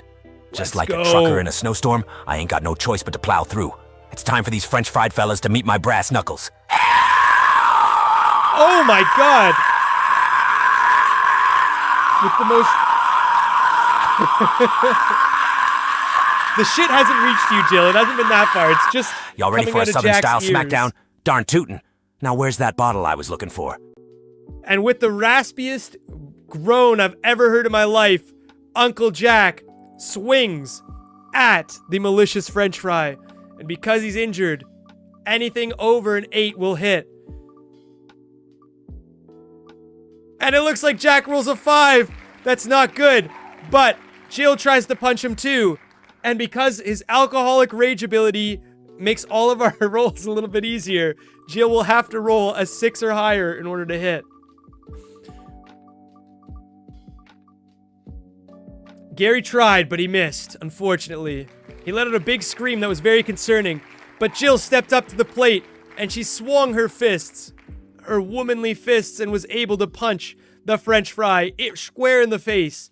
With all his injuries, he goes down and is out for the count. In a whispering French, he goes, "C'est merveilleux," and falls asleep on the floor. He's knocked unconscious. He's not dead, but he's down and out. Now we have 1 French fry to deal with. Embarrassed after shitting himself, Jack is gonna move forward and take another swing with his bat at this French fry, who's like, "Please don't come near me. Oh." Gary's possessions are helping us fight through this struggled times. All right, let's see if we can do it. A 9 or more, I'll be able to hit him with my bat. Please, I need a good roll. Not another 1. No, Gary. Or Jack, I should say. Jack, after just cleaning up his previous oopsie, he shits himself again. Oh, wait, let me draw it on the main floor. He shits himself again, leaving another trail of steaming diarrhea all over the hallway. And the French fry, once again, is like, what the fuck is wrong with you, man? And backs away from our boy towards Gary and Jill. Now, after seeing Gary's potential danger, he throws his French fries at Uncle Gary. It's gonna need a 15 or more to hit. Please, God. We gotta beat up on this guy. Perfect! It's a 3! He misses, and he actually ends up hitting his French fry companion, who lets out a small shriek in his sleep and slowly bleeds out. Because he got hit in the eye. There's a very internal bleed. And he's dead. He won't wake up, this guy. Poor Jack, man. Alright. Uncle Gary, Jack tried to attack, but sadly shit himself once again, leaving an absolute mess of a trail in the hallway. One of the fries is down for the count, but one of them is still up. What would you like to do? Jill tries to grapple the fries on a 5 or more because she's so close. She successfully does it, and it will make it easier for Uncle Gary to do whatever he needs to attack. Let's see. Oh, wait. Well, fuck me with a cactus. 17! That's worse Great than an grapple, outhouse Jill! on chilly cook-off day. But no time for cleaning up. Got these French fry mascot shits to deal with. Dang blasted. All right, Jack. You just sit your shit-stained ass down and let Uncle Gary handle it. Uncle Gary is not Knuckles ready impressed. for another round. These French fried fuckers won't know what hit them. Hey! Let's go, Uncle Gary! Get yourself some whiskey or some rum or whatever you prefer. You're up to 2. We found 1 bullet on Caillou, With Jamie, a so wave you have of my 2 whiskey shots hand, of your Uncle gun. Don't Gary worry. shall put things right. All right, Uncle Gary swings his brass knuckles at the French fry. With Jamie grappling, he will now need to roll a 6 or higher in order to hit. And with a 7, he connects. Jamie's... I don't know what that means, Jill, but I'm glad one of us is at least good in handling food. Uncle Gary swings his brass knuckles and finally connects, blasting a huge hemorrhage in the French fry's face. And that smug smile is quickly replaced with blood and gore. He starts spitting out and slowly, after a short while, drops to the ground. Great job, team. That's another French fry down. Oh, I didn't mean to grab that. I meant to grab... Where's this? This one. Sorry. He drops to the ground and dies under his spittle of blood right there. Jack, done shitting himself, now decides to head over to the showers to see if he can wash himself off in the shower over here. Jill, what will you do? Oh, okay. I didn't know that's how you train that. Shenanigans, hello, welcome to the stream. For those of you just joining, we're playing Dungeons and Dragons. And we've had quite the adventure so far. I'll recap after we complete each room. I'm doing like a little recap. If you want a chance at playing, type !draw, and you too can take ownership of one of these 2 characters that we have going on here. Uncle Gary, congratulations. That brass knuckle punch was quite a swing, and you knocked out the French fry, and he's down for the count. Now you're left in what appears to be an empty office building. What would you like to do? Let's see what he has to say to that. Jack is off in the shower, washing himself off after the mess he had here from 2 critical ones. He doesn't want to talk about it. Jill wrestled her food on the floor. Well, She's an smack me expert with a food skillet wrestler. and call it Tuesday. Now ain't that a sight for sore eyes? About time that French fry got deep fried. Please stop groaning like that. It's Why do all my AI characters do this? Reckon we need to start looking for them damn keys. Say, Jack, you done with your shit show over there? Help Jill and me rummage through I'm this washing office myself junk. off in the shower. I'll start looking in that there executive office over yonder. Also, we're gonna need to find Uncle Gary some alcohol, and fast. Dang blasted, what a day. All right. Uncle Gary makes his way over into the executive office, and he finds Mayor McCheese. He's chilling in there, and he says, "What in the McFuck? How did you get in here? What are you doing? And who are you?" And Uncle Gary says, "I'm Uncle Gary, your worst nightmare." And Mayor McCheese says, "What happened to my employees?" And he looks out the door to see his French fry friends all bleeding and dead. And he said, "You best resolve yourself for a fight." Jack, done searching the bathroom, finds a bottle of liquor. Well, what liquor should we find in there? We'll find... Actually, he'll find just like rubbing alcohol. And he'll give that to... to Uncle Gary. All right. Jack comes out and he gives him a bottle of rubbing alcohol. Jill makes her way into the executive office as well with Mayor McCheese. As he looks with his menacing looking McCheesy head here. I'll zoom in on the fight. All right, Gary. You look in the executive office and you find Mayor McCheese, one of the old McDonald's mascots. He looks very angry that you're in here, and he notices you've taken out all of his guards. He tells you to prepare yourself for a fight. While you're doing that, Jack comes back from the bathroom and hands you a bottle of rubbing alcohol he found. What is your next move? Jill scrambles through the door, and she's now within fighting distance of Mayor McCheese. Jack still needs to wait one turn before he can get in. Mayor McCheese? Well, fuck me, fuller than a tick on a hound dog. Mayor McCheese, huh? Hear me now, children. Uncle Gary's living proof you can't scare shit with a stick. Now, this ain't no good old whiskey, but beggars can't be choosers, Jack boy. I'm gonna gulp down some of this rubbing brew to fuel my engines. Then, Uncle Gary's gonna say howdy to the mayor with his brass knuckles. Darn tootin', it's go time. Ain't no mayor gonna stand in the way of Uncle Gary finding his fucking car keys. Uncle Gary's got alcohol and car keys. That's all he needs.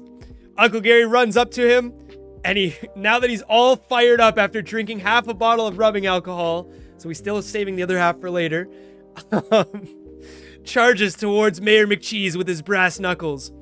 And he swings. Because he's charged up off his alcoholic rage power-up, he now has to roll... What is Mayor McCheese's thing? It's a 12. He'll roll a 10 or higher, he'll connect with Mayor McCheese. And he rolls a... What is it? A 15! He swings, and he punches that burger face straight in his stupid burger face, at dealing 1 HP of damage to Mayor McCheese. You can see the blood, sweat, and tears. Where's Mayor McCheese? There's his lair. Dripping off his eyebrow. Let me do that. Where he punched Gary. He's got one bloody eyebrow now, where he got hit with the brass knuckles. He's bleeding and unfortunate. Jack stumbles into the room. He's still a little bit weary from his last attempt at combat, so he's just gonna lay low and dash towards the other side of the room, so we are now fully surrounding the mayor. What would you like to do, Jill? I know you wanted to back up Gary, but are you gonna attack with anything? Use your fists or your gun? Whatever you have going on. Gary's just off in the corner. After he smacks the Mayor McCheese in the head, he's gonna retreat over into the corner of the office and just drink the rest of his alcohol to fire him up. It's quite the campaign we have going on here, quite the scene. We have one bloody Mayor McCheese. We have Jack, who's moving into position. Jack's actually gonna move to grapple Mayor McCheese to make it easier for Jill or Gary to make any attacks. Oh God! Jill's gonna pull out the gun and use her second of her 3 shots that she has going on here. Let's see if Jack can successfully grapple her, or grapple Mayor McCheese, sorry. A 2. Okay, Jack just gives him a little hug, and Mayor McCheese feels a little bit better about himself. But Jill pulls out her Mick revolver and aims it at the mayor's big burger head. She fires away, and she's going to need to get a 10 or higher to hit. She's in good range. Come on, 12? Can it make it? No! It looks like it was just an office pop or a desk pop. She fires it, and it goes into the drop ceiling. Mayor McCheese is very concerned. He says, hey, we have to work here. What's going on? Very unfortunate for the kids. It's Mayor McCheese's turn now, and he uses mustard spew on Jack. If this hits, it'll take Jack out for the remainder of this combat. Doesn't do any damage, but it completely inhabilitates him until he rolls a natural 18 or the combat is over. Let's see if it hits. At 15 or more, it will hit. No! Mayor McCheese uses his mustard ash, but with a 6, that is not going to be enough. He spews mustard, and it goes all over... Oops. Didn't mean to draw there. Goes all over the couch, just like Jill's office pop. Mayor McCheese is also shooting sort of stuff off in the office here. And now, the office is really looking like a battlefield. Gary, we're in trouble. Poor Jill fired her gun, but it missed Mayor McCheese and hit the ceiling above them. Jack also gave Mayor McCheese a hug for whatever reason. It's now your turn. What would you like to do? The mayor, looking happier than ever that all our attacks are failing, stares at the old man and eggs him on.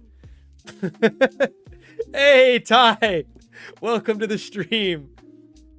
The desk pops from a great horseshit on movie. a hot dog. These kids ain't helping for damn sure. Well, ain't nothing for it.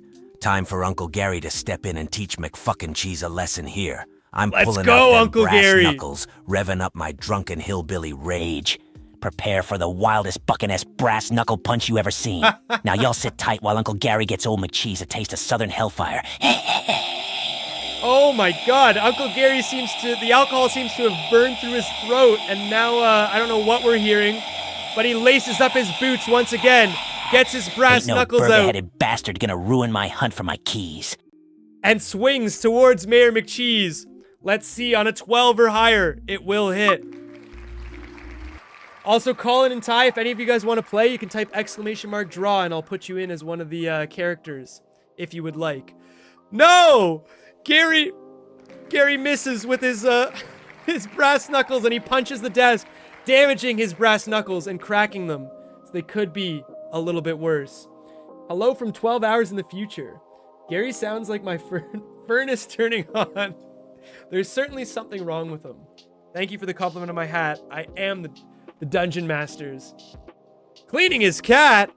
Yeah, it was a very light punch from the brass knuckles. But Mayor McCheese is now going to use his ketchup splash. This attack, unfortunately, does deal damage, so let's hope it doesn't hit. He's aiming at you, Jill, as he sees you as the biggest threat in the room. He kind of likes Jack because I just gave him a hug instead of grappling him. He kind of really enjoyed that. But let's see what he's got going on. His ketchup splash will do 1 damage if it connects, and it needs to hit a 15 or higher. Close, but no cigar. Doc Slothington, thank you so much for the donation.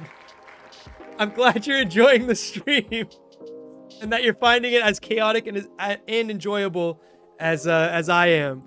But he rolls a 13 and unfortunately just grazes Jack's face.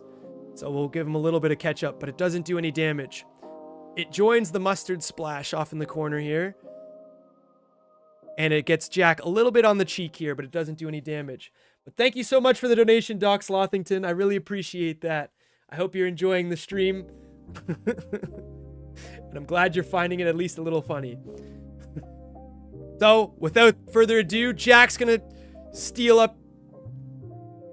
That's true. Jack did leave a big mess out in the hallway here, Jill. But he's very upset about that, and he reminds you. He says, "I have a condition. I swear, it's not me. It's my medical condition. Leave me alone." And he steals his bat in hand, and he swings it at Mayor McCheese, Can he finally connect with his bat of shitting? Or will he shit his pants once more? He needs to hit a 12 or higher in order to connect with Mayor McCheese. Oh my god! It's a 19, almost a 20. And I think with that ability of Jack's, if he hits with the bat, what is it? Yeah, if he rolls an 18 or higher, it does 2 damage. So, he swings his...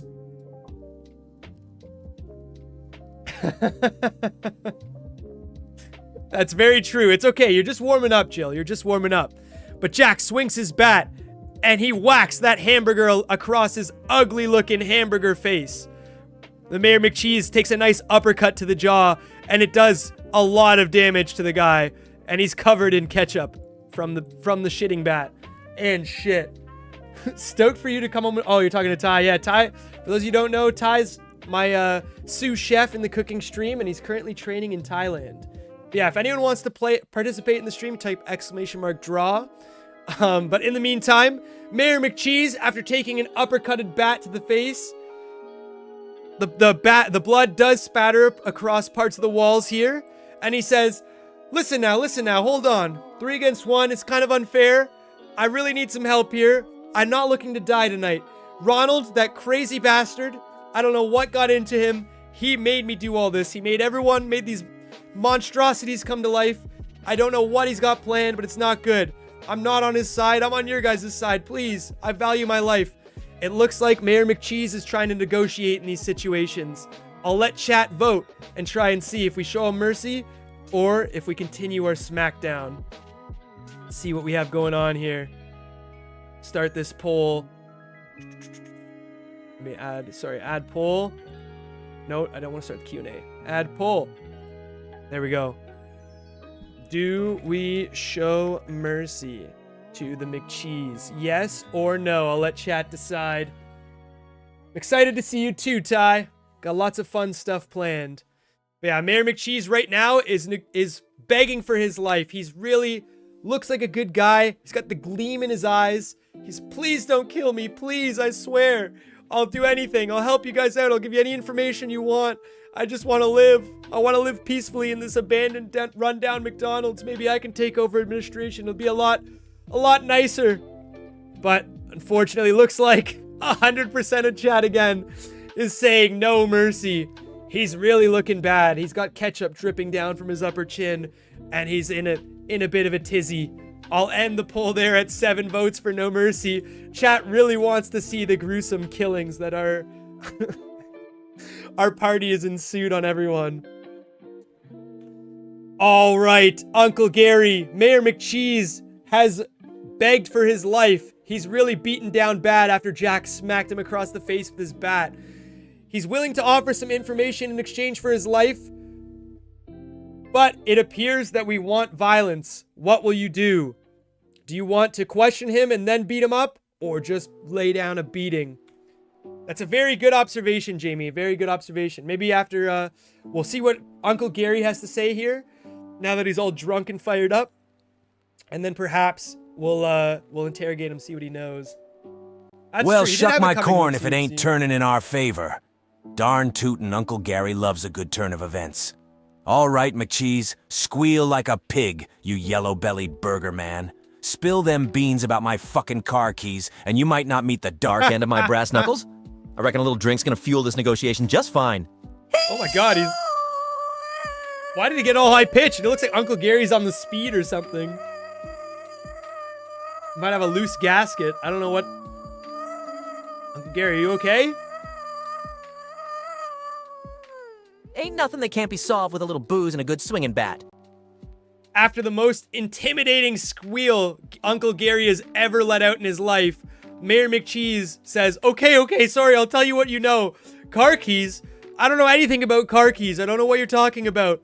But I do have this. And out of his pocket, he pulls a key card and hands it to Jill. It looks like it could be the key card to the employee-only room. That's true. I don't think he's a suitable driver to City Hall there, Jill. That's a great idea. Jack is in much agreeance after getting spewed on and fried thrown at him. I don't think he's in good condition to drive either. It might have to be you, Jill, driving us to City Hall. But he did hand us a key card, and he showed us mercy, or he showed us, told us that he didn't know anything about Gary's car keys, so it doesn't look like they're going to be in the office. Now, do we finish off Mayor McCheese, or after this gracious show of compatriotism, do we let him live? It looks like chat voted for no, so I'll let Jill decide what she wants to do next.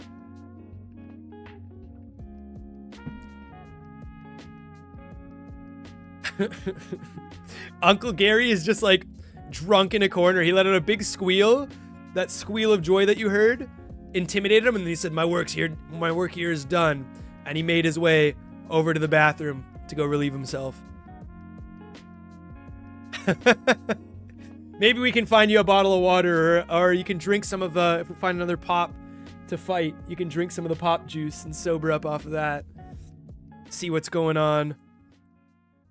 But yeah, you're our head driver there, Jill. We kind of asked him. Well, we can ask him more questions. I'll ask him, what do you know about this Ronald McDonald? And he says, oh, please don't kill me. Don't sick that maniac Uncle Gary on me. I don't really like how he's been looking at me, and he's been drinking all the time. I'm not an alcoholic myself. Hello, Faye. Welcome to the stream. And he says, that Ronald's on to something, but just beware. He's a lot more dangerous than he seems. All right. We'll see if we can tie him up. We'll roll to see if we can restrain him. Because he's a pretty willing participant, we only need a 5 or higher in order to tie him up. 11. All right. It looks like Jill is going to successfully tie up Mayor McCheese. His hands are bound. And while we're escorting him over to the bathroom, Jill says, you know what? I'm a little bit hungry. There's the rope containing his hands. Jill says, I'm a little bit hungry. I'm going to take a nice nibble out of Mayor McCheese's head.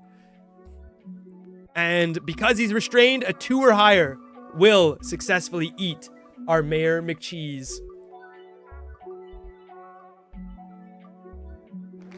13. Yeah, you've been good thing we're not made out of fast food, or you'd be a cannibal there, Jill. Jack, shocked and kind of impressed with your resolve as you bite into Mayor McCheese's head.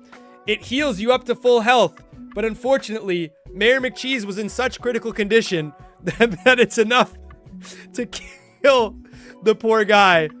And he keels over on his desk while he's restrained and dies. Here, I'll get here's the bite that you took out of Mayor McCheese's head. You even bit into part of his hat. So now you're at full health. Gary is at 1 HP and Jack is at 2 HP. Going into the final battle. Jack will also take a bite out of Mayor McCheese and he'll heal up for 1 HP too. So he'll be at full health. Jill's at full health.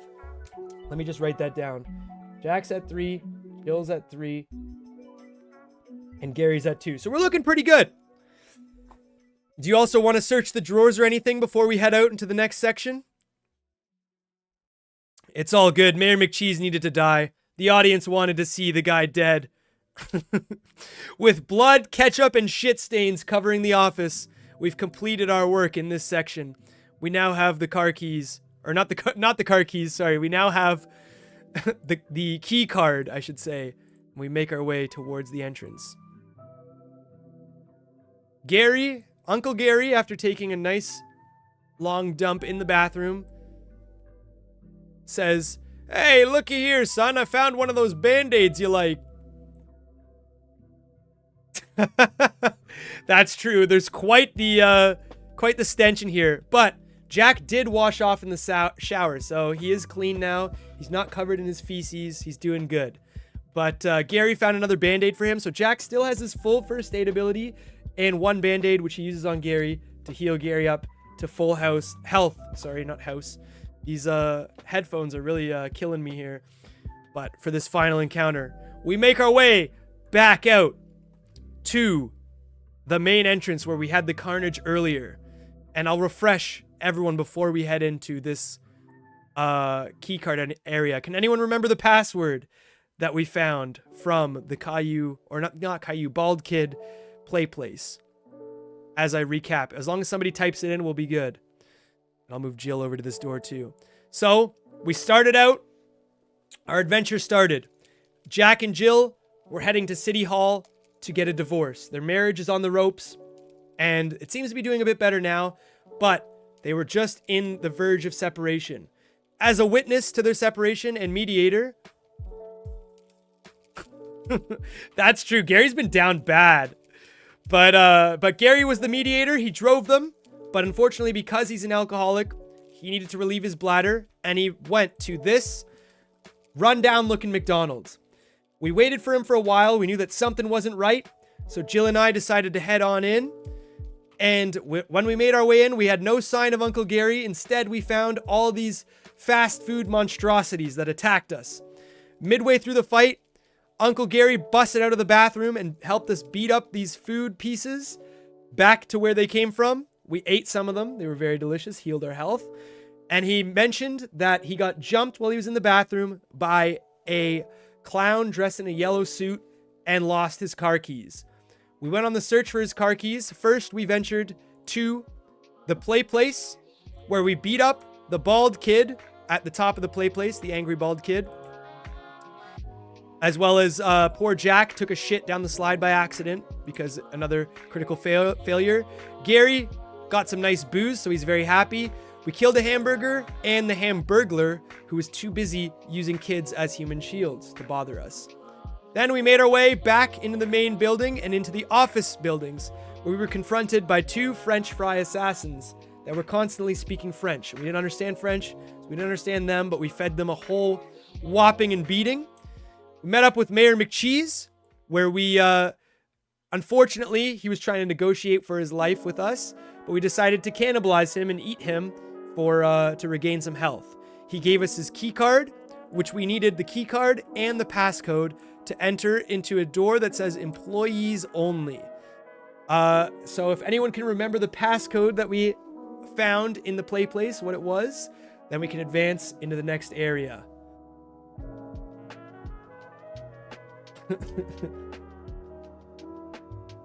Uncle Gary, we successfully defeated Mayor McCheese, and he gave us a key card. How does that make you feel?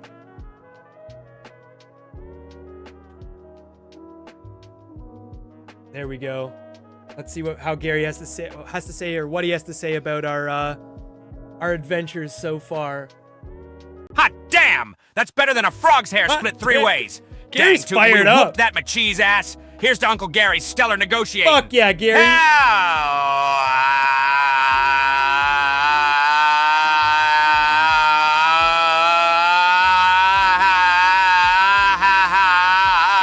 That key card better be the ticket to finding my car keys, else I'm gonna start thinking about turning that burger into a McSpanked ass.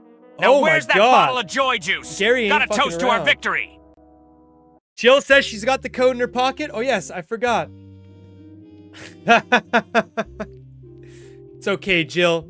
Thankfully, Jack can read, but it's okay because I don't remember. I don't know if anyone was there for when we got the code, but Jack takes a look at it and he says, "Oh yes, the very complicated password of 1, 2, 3, 4." He swipes Mayor McCheese's card, and the door lights up green, and then he types in the passcode, and the doors open. Now let me read the last DM notes here for this section here. Sorry. Trying to describe everything. Yeah, I think Gary's caught the Teddy the Magical Trivia Bear disease where he's got mad rabies and stuff. So, you swipe Mayor McCheese's keycard and input the 4-digit code 1234 into the keypad. With a hydraulic whoosh, the doors swing open. You enter a room with hundreds of glowing capsules that hug each wall. They are filled with glowing liquid, and something living appears to be sealed in each container. As you scan the room, you notice a pale white humanoid figure with fire red hair, draped in an oversized yellow jumpsuit at the end of the room, standing next to a lever labeled emergency shutdown. Holy shit. It's Ronald fucking McDonald, ladies and gentlemen. We're here. Just as you see him, you hear a voice bellowing from the end of the hallway saying, "What in the McFuck?" Ronald shouts at you.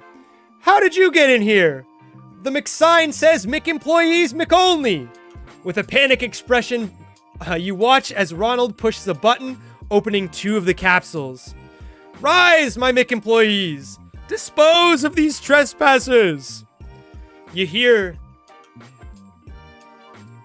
You look into the nearby container, and you see something moving in there. Some forms. Ronald McDonald has just opened 2 of the containers. The first container contains the McNuggy Buddies. They seem like a happy, cheerful little party, happy-go-lucky guys. But as the second container opens, the lab shakes. You see everything start moving and shaking, and you hear a deep groan. "Oh, oh, oh. It's Grimace time." Then a purple fucking Barney-looking knockoff appears from one of the containers. He's big and bulbous as ever, and he doesn't look friendly. What would we like to do? We'll start with the... Exactly. Let me ask Uncle Gary. We gotta smack him down, Jill. Jack looking at the party. He's like, "We can do this. We've got this far. Surely we can kill this evil clown." Uncle Gary, you guys entered an employee area, or an employee-only area of the McDonald's, but it appears to be some sort of cloning facility. There's tons of capsules with glowing liquid, and a clown at the back. The same clown that you claimed to jump you and stole your car keys. He pressed a button and unleashed 2 menacing foes. One of them is a happy-go-lucky pile of nuggets. The other is a big, fat, purple blob named Grimace. What would you like to do? Jamie's gonna sing for distraction. So Jill, I should say. Jill is you're gonna move towards the center of the room here. And you're gonna sing. Well, ring my bell and call it dinner time. This is weirder than finding teats on a bull. What is Uncle Gary gonna do? Bastard better give me my keys back. First, Uncle Gary's got to deal with nuggets and purple shit over here. Guess it's time to unholster the brass knuckles again. But first, a bit of that liquid courage. Ain't nothing a good swig can't solve. Oh, he's powering Here up. goes Uncle Gary saving the day again. Wazza! Wazza is right. Gary's all boozed up and ready to drive. He shines his brass knuckles and he gets ready to move towards the purple bastard that is Grimace. While Jill sings in the middle, she's distracting the enemies, at least as far as Gary can tell. He charges towards Grimace in his alcoholic, inebriated state, and he swings. The Nuggy Buddies are just vibing in the corner down there. They're just chilling, kind of doing their own thing. The singing is really making them jump and dance and be all happy. Grimace is kind of just staring. He's confused as to what's going on. Ronald's at the back of the room. He can't really hear it, but he's hoping that Grimace can take care of things. As Uncle Gary swings that towards Grimace, it's going to be an easier hit now because he's distracted. Attempting to rickroll him. Okay, that might enrage him for a minute there. Let me see. Where's do I have Grimace's? Okay, so it's an 11 to hit regularly, but it will be a 9 because he's distracted. If Uncle Gary can hit him with the brass knuckles. And it's a 2! No, Uncle Gary, he swings. And while he swings, his alcoholic state, he throws up all over himself. Unfortunately, he's got bile dripping down his mouth here as Uncle Gary throws up a big spool. It doesn't do anything, but it's just embarrassing. And he says, "Oh, maybe I should stop drinking now." Now it's Jack's turn. He too is going to make his way towards Grimace. As he's distracted, he's going to swing his bat at the purple blob, and it hopes to not slip on Gary's puke or shit himself. Let's see what he can do. A 9 or higher, and Jack will connect. He tickles him with vomit. Perfect! In an almost immaculate swing, Jack fires his bat towards Grimace, and is able to club him into his left hand, knocking the Grimace Shake out of Grimace's hand. Let me see here. Let me get the Grimace Shake out of there. And now, after doing that, Grimace's smile turns into a big frown, and he's upset. Lets out some low-pitched groans and goes, "Oh, why'd you have to do that, man?" He gets into a bit of a speedier state, and he makes his way towards, pushing past Gary and pushing past Jack towards the Nuggy Buddies. And as they're vibing and dancing, he eats every single one of the Nuggy Buddies. Unfortunately, they are dying. He's like, "You will feed the shake." Yeah, it's on the ground. Let me draw it here. So you successfully pick up the Grimace Shake, which its properties are unknown to you. But let me, where's Jill? There we go. I'll draw the Grimace Shake here. You'll have it. It'll be a purple little shake container. Oh, wait. Gotta do this. So Jill rushes over and picks up the Grimace Shake. Me, with my terrible drawing skills, make this out to be something. There's the Grimace Shake for you. It looks very appetizing and delicious as ever. But while you're doing that, Grimace eats the McNuggy Buddies and consumes them. And then the lab sadly starts to shake and glow again. And Grimace becomes Golden Grimace. Much more deadly and much more obnoxious than before. Wait, I'm on Jill's thing. Let me go to, where's Golden Grimace? Becomes Golden Grimace. And he's shining now with his strength that he gained from consuming his McNuggy Buddies. Jill goes over to Grimace and uses the Grimace Shake on him. She hands it back to him. And he says, "Oh, thank you," in his low-pitched voice. Sorry, that was a terrible low-pitched voice. He goes, "Oh, thank you," as he speaks very slowly. And drinks his shake. Unfortunately, Grimace's Grimace Shake helps him and heals him back up to full HP. So now we're dealing with an overpowered Golden Grimace. Thankfully, we're all at full HP, but Grandpa Gary has just thrown up all over himself. So he's quite embarrassed. Ronald McDonald takes his turn and says, "Why in the McFuck would you guys harm my Grimace?" He presses another button, and just as you see that, a pop appears from one of the clone cylinders right behind Uncle Gary. He squirts his squirt juice right into Uncle Gary's eyes. It'll have to be a 15 to hit, or 14 to hit, because it's pretty close. Let's see if it works. Oh no! Yeah, Jill is quite literally staring down the barrel of big fat Grimace there. And now, oh no! He squirts, the evil pop squirts his squirt juice at Gary, sorry, not Jerry. I'm slurring my words. Now, maybe Jack's the drunk one here.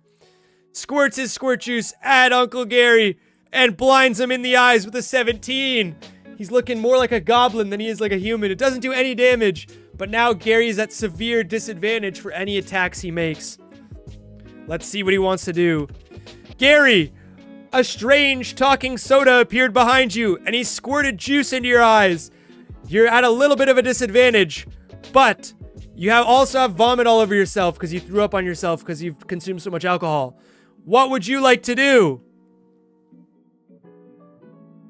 While he's making up his mind on what to do, Jack is going to move towards Grimace in an attempt to help out Jill.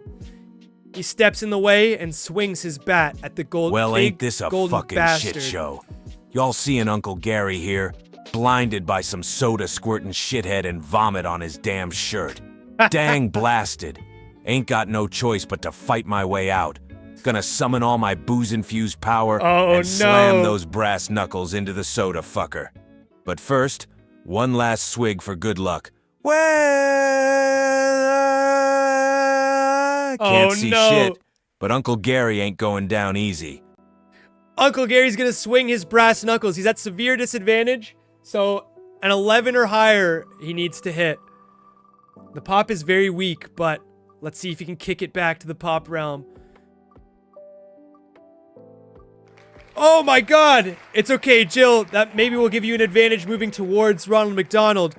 But blinded as a bat, Gary swings his brass knuckles, and with the power of all the booze inside of him, he crushes that soda pop bastard and sends him back down, flattened on the ground, and oozing.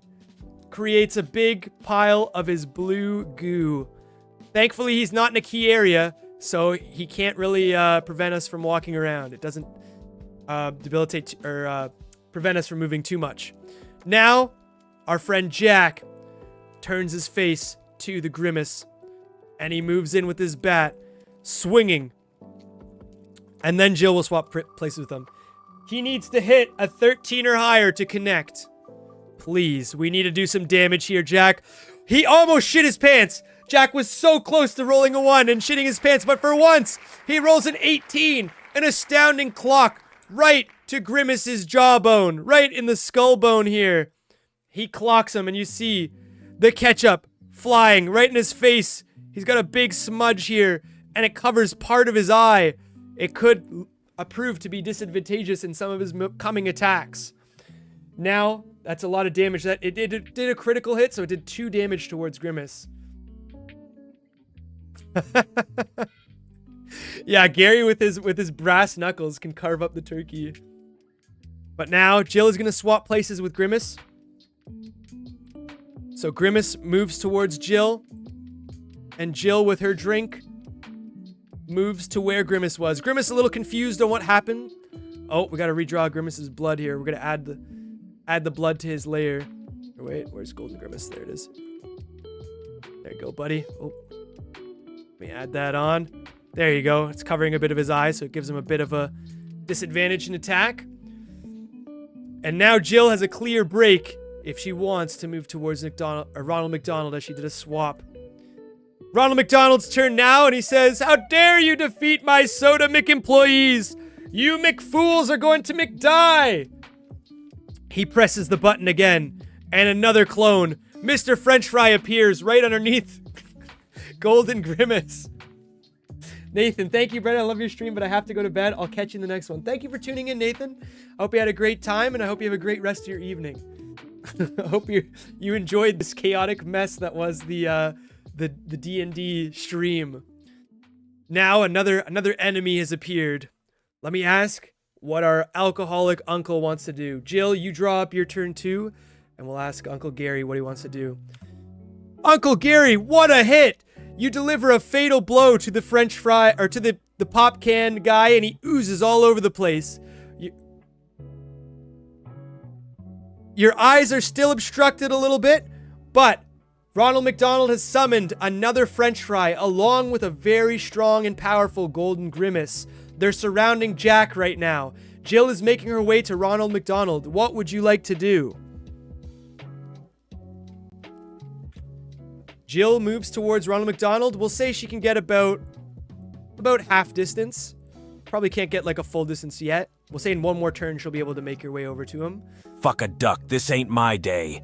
But Uncle Gary ain't one to back down. Now, Let's Jack go, boy, Uncle you better Gary. nut up or shut up. I'm gonna help Jill deal with clown-ass Ronald. Gonna stampede my way through, just like a runaway rig on the 101. Time to hurl my booze-fueled brass knuckles at that French fry fucker and golden asshole Grimace. Oh Giddy up, my Ronald. god. Uncle Gary's coming for you. Wazee! Ain't no McDonald's gonna stand in the way of Uncle Gary. And with a gleaming cry, Wazee! Uncle Gary swings his brass knuckles at the French fry. Will it connect?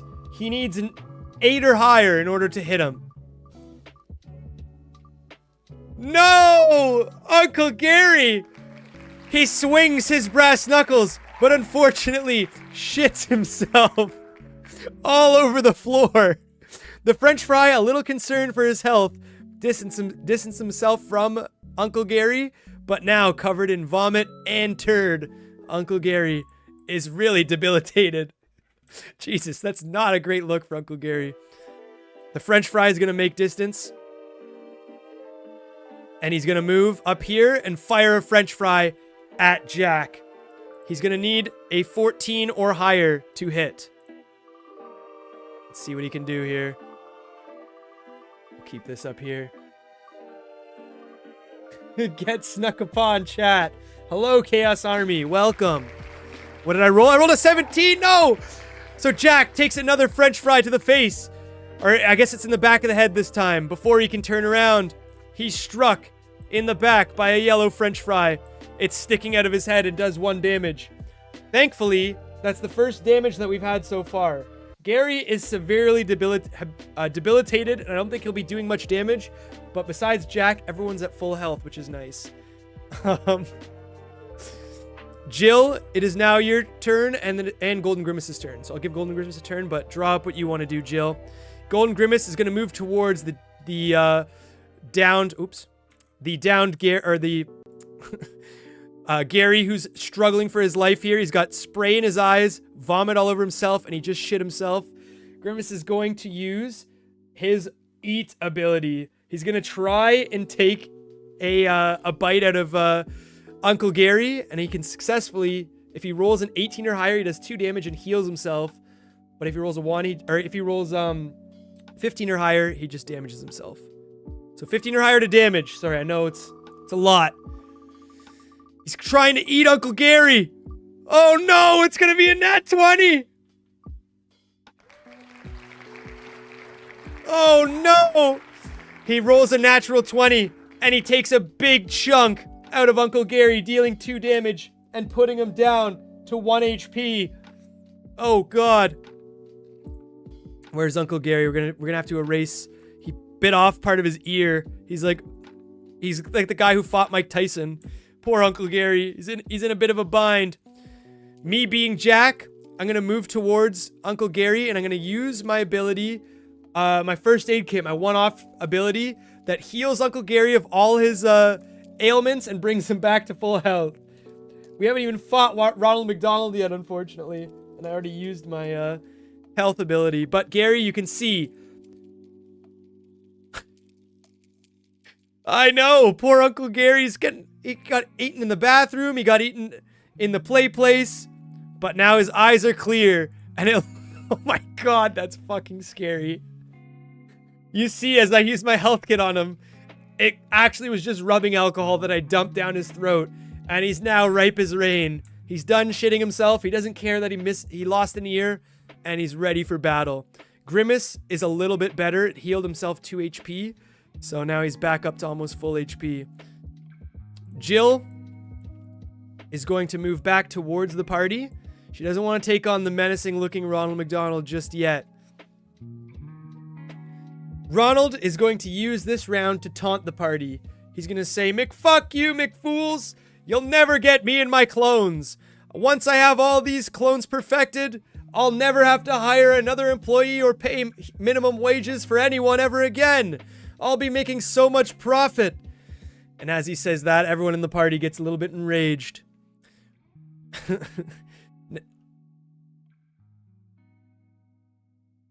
Gary is, he got revived, so he's back up.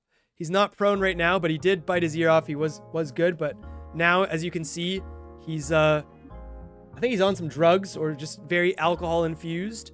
So we're gonna see what Uncle Gary wants to do, and it looks like Jill's gonna step over towards Grimace. Are you going to attack or do anything? We'll be all 3 in here. Uncle Gary, as you were approaching Grimace and tried to hit him, you accidentally shit yourself, and then Grimace bit off part of your ear, which heavily damaged you. But thankfully, Jack knows some first aid, and he was able to patch you up right as rain. You can now see properly, but you're missing an ear. What would you like to do? Alright, so Jill is now in range of Grimace, and she's gonna swing her melee fists or trying to go in for a melee attack here. Let's see what's going on. Well, scorch my shorts and call it a campfire. Damn Grimace ain't got no manners biting off my damn ear. An 11, it hits! Ain't no Grimace and Purple Pile gonna take down Uncle Gary. Uncle Let Gary's me take a pissed. swig of this whiskey medicine Jack got me. Ah, that's the good stuff. It was alcohol. All right, kids, prepare for round 2. Let's make this a proper hillbilly hoedown. I'm about to use the brass knuckles on this grimace shit like a trucker using a tire iron. Wah!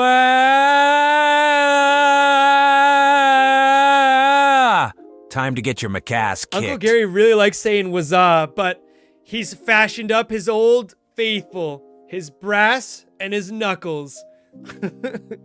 I can't imagine he tastes very good either, Catherine, but he loves swinging those things around. He's gonna swing it at Grimace, and unfortunately, Jill tried to swing at Grimace. I think she rolled, what did he roll? An 11? Oh wait, that did hit. So she deals 1 damage to Grimace. Hits him right in the face with an uppercut in the jaw, and he's a little bit bruised here. This wound here healed up more, so right now he's only at 2 damage, so he's doing all right. But Uncle Gary's swinging his brass knuckles. Let's see what he got here. He's gonna need a 11 or higher to hit. Oh, come on, 20! Oh, no!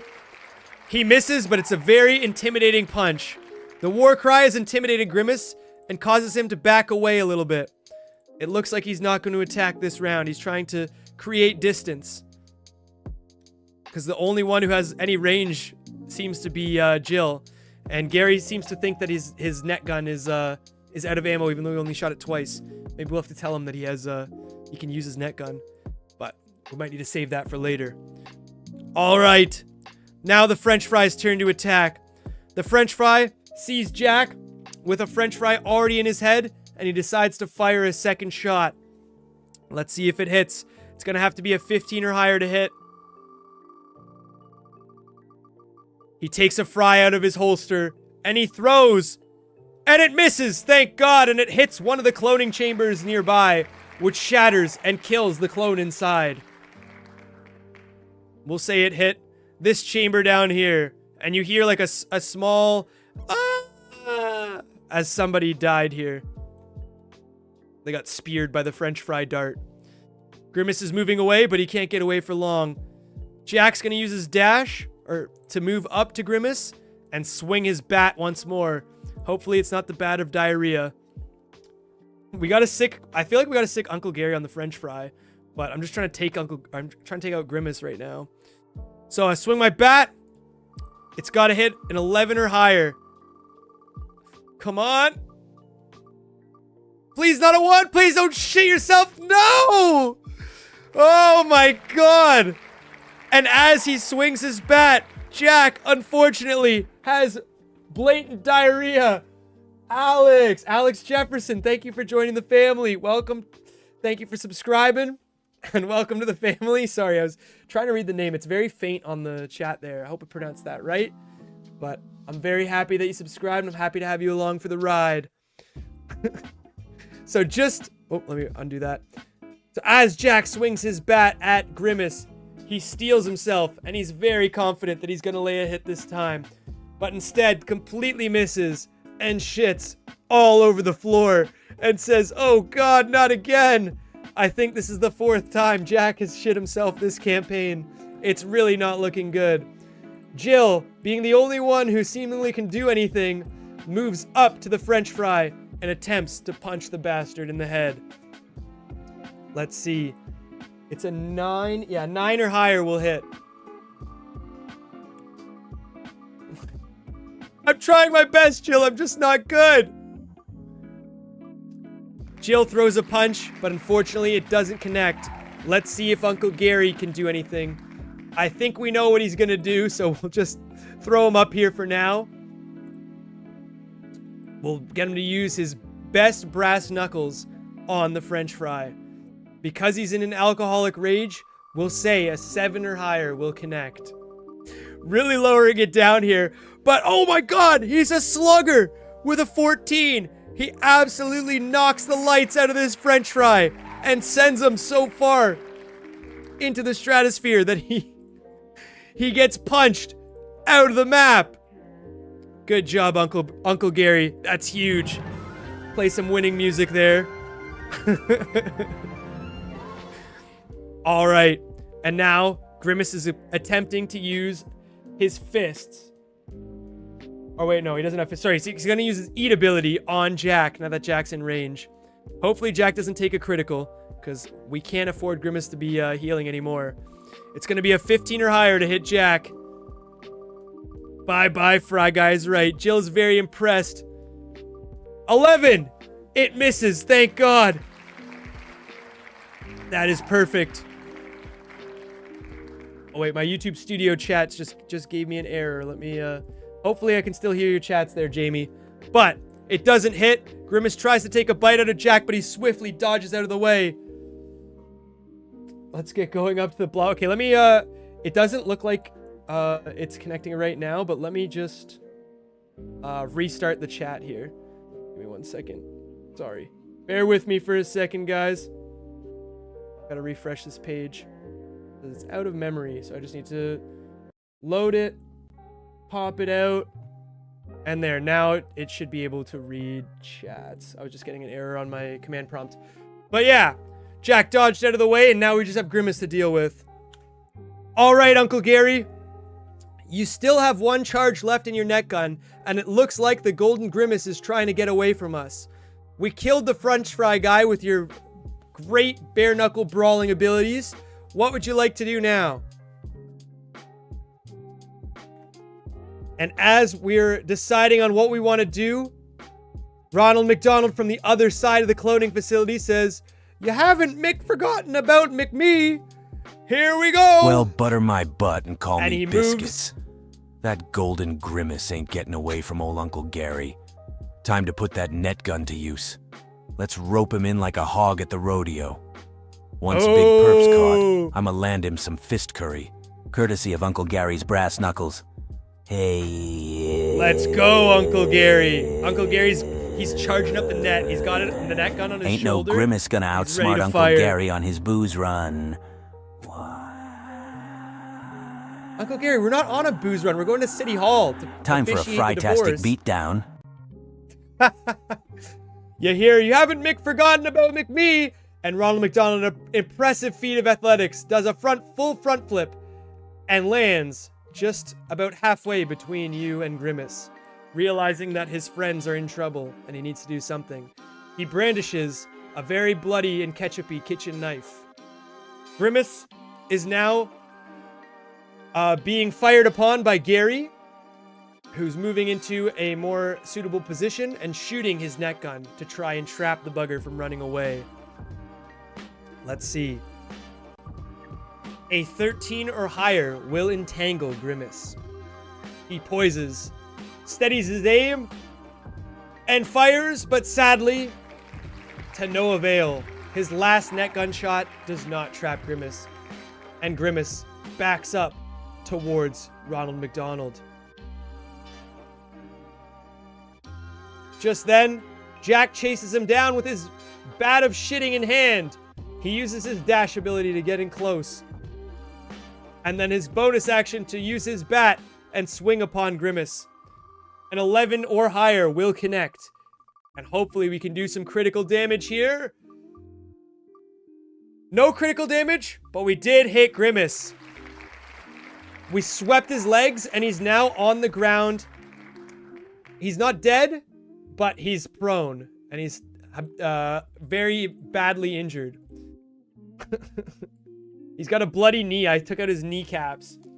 We kneecapped the poor guy. But he's bleeding out of all orifices now. His eyes, everything. He's at a big disadvantage. And it's just ketchup, but he's not having a fun time with it. You can clearly see he's in a lot of pain. Ronald McDonald cries out from behind him, "What the McFuck are you doing to my McFriend?" Jill, what would you like to do?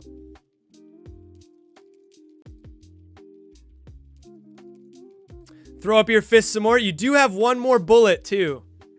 But would you like to punch Grimace? You're going to move to Grimace and finish him off. We'll move up over here because Ronald McDonald's looking a little bit menacing. He's kind of intimidating right now. But well, you'll throw a punch at Grimace, and because he's down, all you need is a 6 or higher to finish the guy off. He's like, "Please don't kill me. I just want to be friends."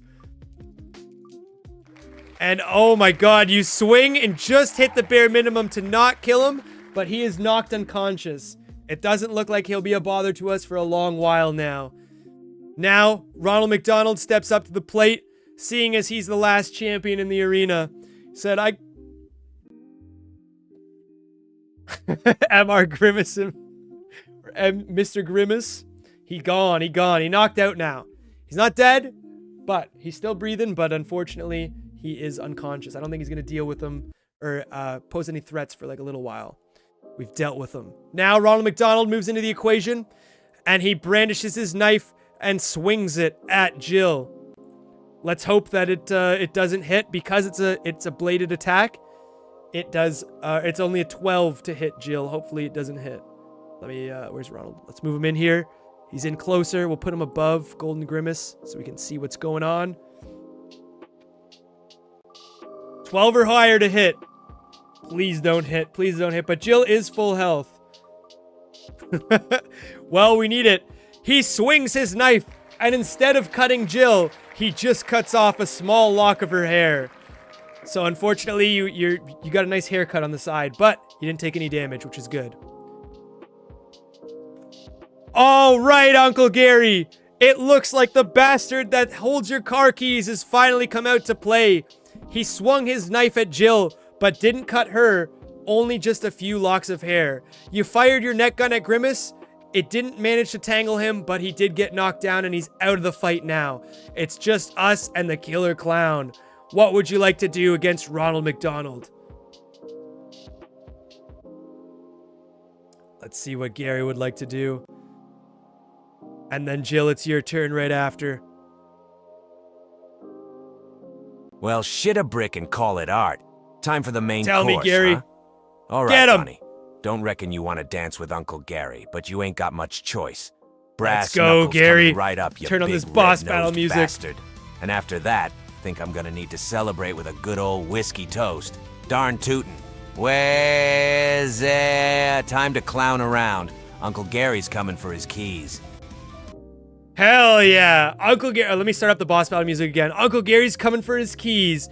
Uncle Gary tightens up his fists and clenches them, gets ready, and charges towards the pale-looking bastard of a clown. He swings his fist as he lunges through the clown. Unfortunately, Ronald McDonald is a pretty hard opponent to break the ice. His armor does get weaker, but it's going to need a 14 or higher to hit. Gary does do a jig. He does a flip. Oh my god! Gary, proficient in his brass knuckles, punches Ronald McDonald right across the jaw. Stunned. He's not bloody yet, but he's just a little bit stunned. Takes 1 HP of damage. Fantastic go from Gary. So I'm just making my charts there. Jill, you'd like to do a jig? Jill is going to go for the distracting option. She's going to go off in the corner here and try and distract Ronald McDonald with her little seductive jig, whatever she's doing up there. Now, seeing the severity of the boss fight, Jack is going to close in. He's going to brandish his bat of shitting. Well, Ronald McDonald is distracted by Jill, and now he needs a 12 or higher to hit. Please don't shit yourself, Jack. Let's go. Swing that bat, baby. It's a 12. He finally lands a hit with his bat. Let's go, Jack. He closes in, swings his bat, and hits Ronald McDonald right in the crotch. It doesn't kill Ronald, but it definitely injures him, and he lets out a McOw! A very high-pitched Ronald McDonald McOw, and you see a little bit of blood from here, and a little bit of blood on his jaw from where our boy hit him across the jaw. Ronald McDonald. You got the gun going. Hey, Kim, hope you're doing well. We're just at the chaotic boss fight of this stream here. Ronald McDonald now takes his knife and he swings it at Jack. Jack now needs a 12 or higher to hit. Hopefully this knife-wielding psycho isn't able to deal us any damage. And it looks like he misses again. He swings his knife and cuts the French fry off of Jack's head. And while doing that, also cuts all the hair off of Jack's head. He is now bald, just like Uncle Gary. Perhaps he's the family member that he takes after. Let me draw bald Jack here. Nobody look! Jack's bald and very insecure. With all his hair gone, we now have the best form of Jack, Bald Jack. Great video of you and Dan recently. I'm glad you liked that. Oh, the one at the prison?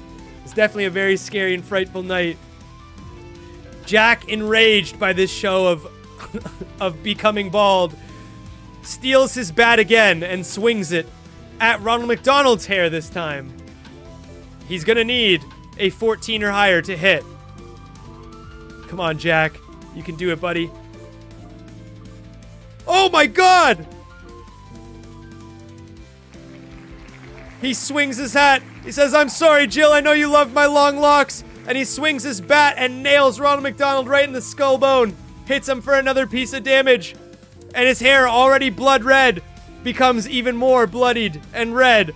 And now it just looks like he has a giant afro. Where's Ronald? There he is. A giant red afro. And a goatee. He's kind of looking like a Ronald Bob Ross at this point. Thank you. Are you firing your gun at Ronald, Jamie? Jamie steals up her revolver. She gets in a good line of sight. Or Jill, I should say. Sorry. I keep breaking character. Jill steals up her resolve and gets her gun into a line of sight. 14 or higher. And she shoots the clown. Where are you aiming? Come on, Jill. You can do it. We believe in you. 16. Stay. 11. No. Oh, God. Unfortunately, the bullet does not connect. And it hits a tube. And the tube breaks open. And out of it pops the hamburger. An evil hamburger sidekick. And the hamburger attacks Uncle Gary with a lettuce slap attack. 15 or higher. And it will hit our poor Uncle Gary. I'm sorry, Jill. I get very confused. His lettuce slap doesn't hit, but the hamburger moves away from Ronald McDonald, trying to create distance. They're clearly trying to block what's going on the stage there. Trying to prevent all intruders.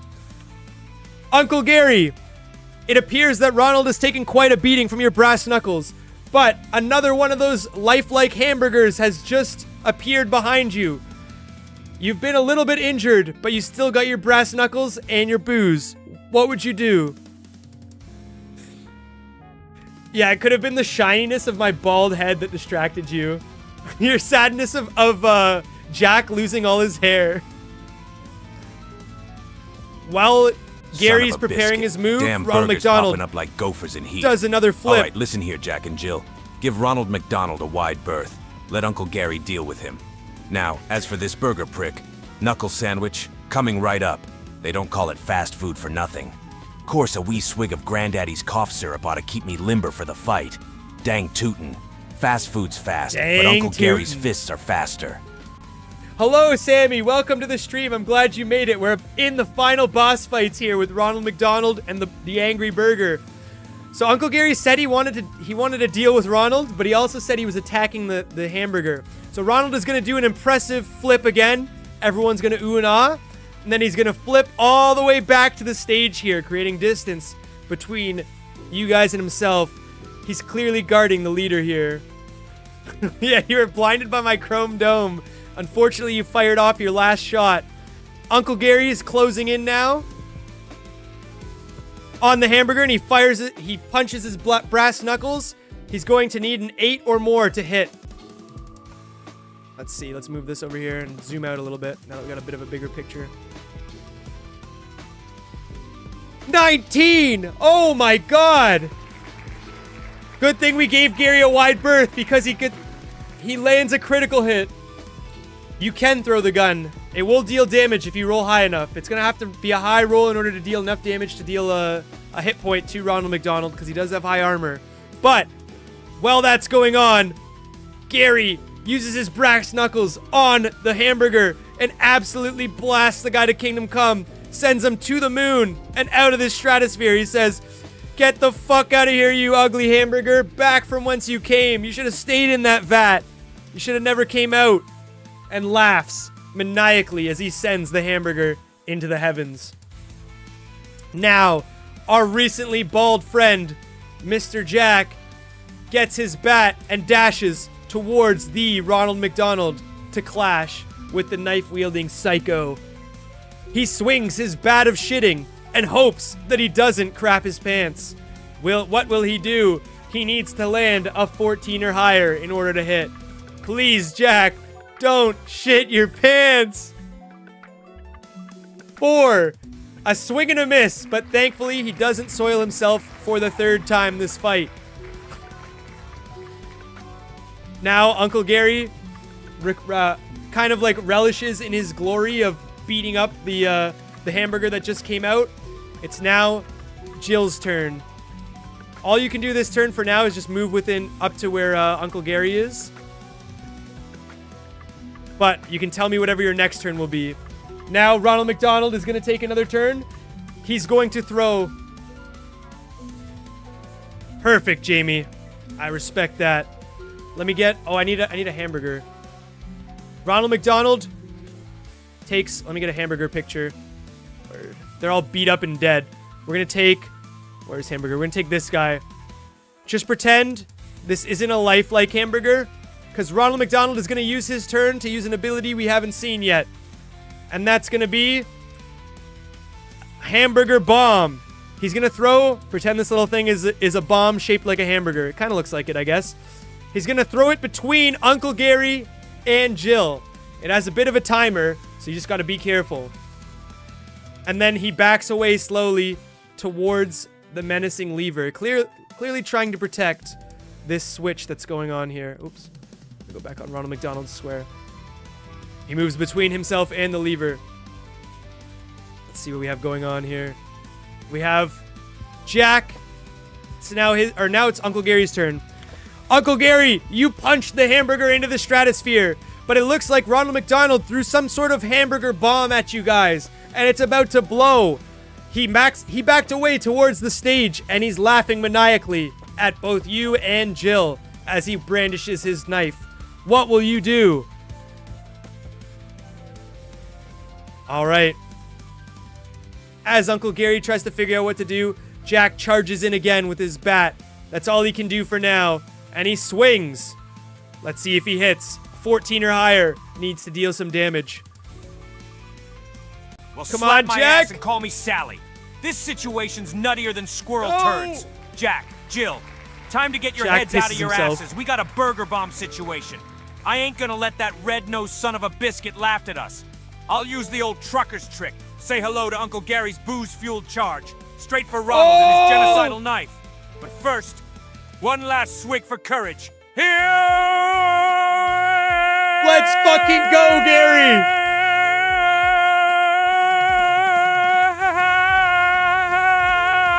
Time to turn this McMassacre around, kiddos. Let's go, Gary! Gary, in a heroic feat of excellence, charges in an alcohol-fueled rage towards Ronald McDonald's McKnife. He tries to disarm the predator and grab at him, while also swinging not with his brass knuckles, but he said with his alcoholic fists. In order to disarm disarm Ronald and land a hit, he's gonna first need to roll a 12 or higher, and then he's gonna need to roll for the punches a 14 or higher. Does he disarm him? No, he does not disarm him. Instead, he takes 1 lick of damage. Gary's now on 1 HP. He stabbed himself on the knife, but he's still punching. His hand stuck in Ronald McDonald's blade. He's coming in with a nice, rude right hand. And he swings. And misses, unfortunately. But our favorite alcohol-infused man is not looking too hot. Jill, what would you like to do? You're currently situated beside a bomb.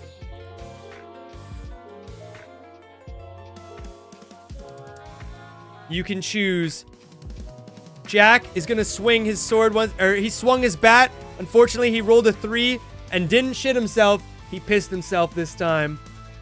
Ronald is laughing maniacally as blood drips from his afro down to his goatee and all over his groin area where he was attacked. Grimace, still unconscious, is just bleeding out and now has died. Ronald's saddened by this, but he's in too much of a maniacal fury to really care. Jack looks concerningly at Uncle Jim, who is now high on whatever he took, along with throwing up all over himself with the booze, and his hand is stabbed with the knife. You're gonna move away? Okay. Jill's gonna move further away from Ronald, out to the left here, and distance herself between her and the bomb. A wise decision. The bomb explodes, setting off a series of fire. Oops, didn't mean to do that. Setting off... Wait, let me get my paintbrush out. Setting off a wall of fire.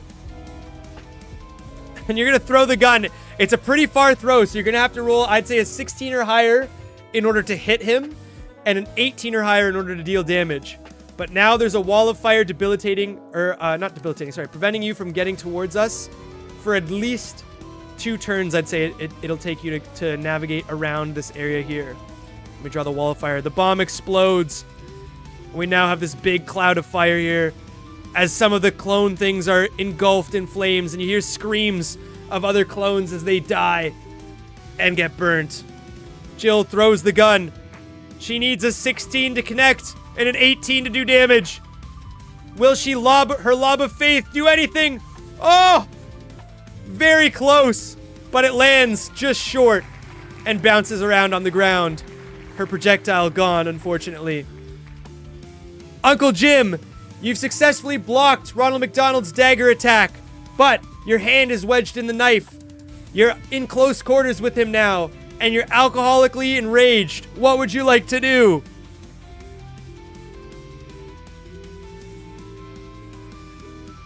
Jill makes her way around the long way.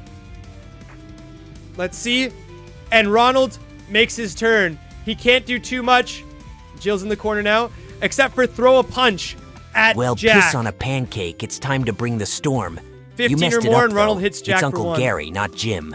This I'm is sorry, it, Uncle Ronald. Gary, I'm Time sorry. for a taste of Uncle Gary's signature terrible with drunken names. brawler brass knuckle uppercut. No!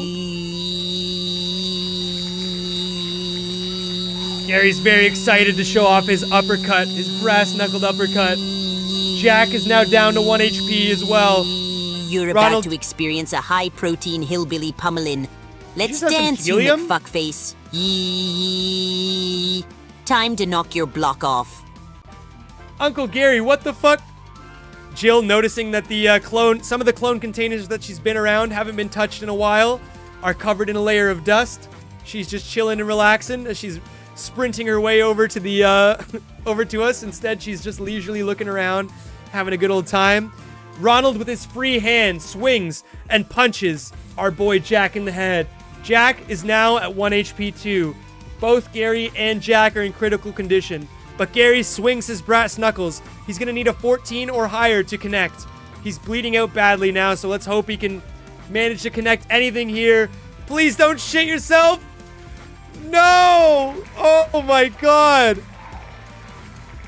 And in his haste, poor Uncle Gary shits all over the floor. He was playing with too much helium. And now it got all through his system, and he lays out a nice shit on the floor. And some of it gets onto Jack and lands on his head, unfortunately. So it's like a little piece of hair there. He's got a little stinker. That's Gary's turn. Jack brandishes his bat and tries once more to swing at Mr. Ronald McDonald. He says, "You can't kill us. You won't take me or my Uncle Gary." He swings his bat of shitting, and he needs a 14 or higher to connect with Ronald McDonald. No, he rolls a 5. A swing and a miss from our piss pants shithead Jack. He tried his best, but that's all he got. Jill is rounding the corners now, and she's finally able to be close enough to be in melee range here. But before she gets a turn to attack, Ronald is going to attempt to drive his knife deeper into Uncle Gary. Because Uncle Gary's so heavily debilitated, it will only take... I'm sorry, Jill. I'm trying my best out here. He's got an unhappy meal, that's for sure, Rob. You've tuned in at a strange time during our Dungeons and Dragons live stream. I'll recap everything once the battle is won. But Ronald's attempting to drive his knife further into Uncle Gary. It has to hit a 14 or more. Please, no! No! And he drives the knife into Uncle Gary's. Uncle Gary's heart is stabbed and pierced. And unfortunately, Uncle Gary has passed away. His trails of vomit become trails of blood. And he has left us crying tears of blood as Ronald drives the knife deeper into poor Gary's heart. Jill, seeing this, enraged now. She's buffed, seeing from the sight of Gary's death. Are you gonna try and punch the killer clown? Just like our honeymoon. Jack, to try and aid in Jill's attack, he grapples Ronald McDonald. Let's see if it's a hug or if it's a true grapple. 8 or higher, and he successfully grapples Ronald McDonald, making it easier for Jill to lay one on him. 10, he successfully grabs his hands around Ronald McDonald and says, "Go, Jill! Now it's your time! Strike, Ronald! Finish this for Uncle Gary!" What are you gonna do, Jill? She closes in. Oops, let me grab Jill's track here. Closes in with her grimace shake. Ronald, now looking a little bit weaker than before. As Jack hugs onto him, he coughs up a bunch of blood. You can clearly see he's winding down now. Where's Ronald here? Let me draw some blood on him. He coughed some blood onto his shirt here, covering his McDonald's logo, and he also coughed some blood onto poor Jack's head.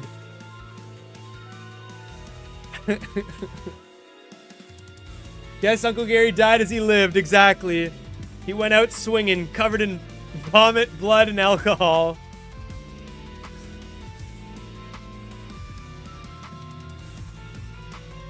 Okay. Jill is going to attempt to throw the shake at Ronald McDonald.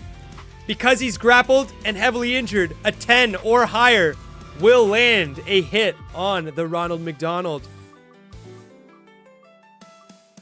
And it's a 16! It's a 16! And with a finishing blow, it looks like Jill throws her Ronald McDonald shake. Let me get the shake here.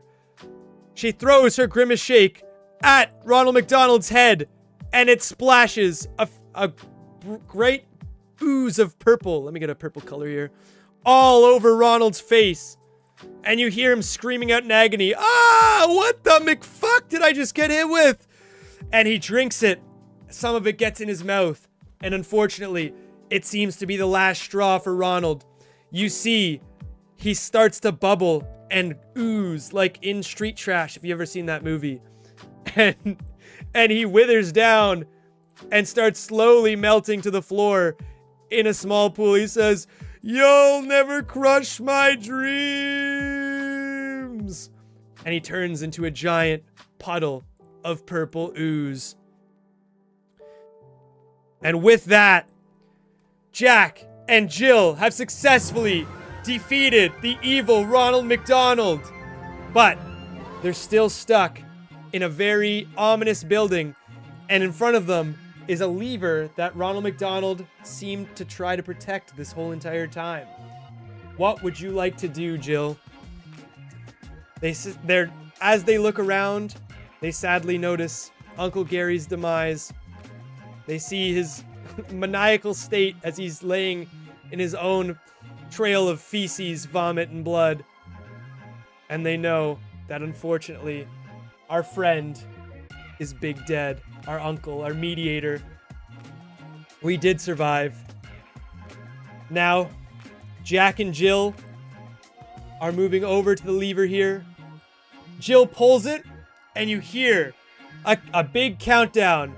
10, 9, 8, and you say, "Oh fuck, we gotta get out of here." Let me merge these layers here. Jack and Jill make a mad scramble for the exit. Back to their car. And they make their way out of the McDonald's, back to their car.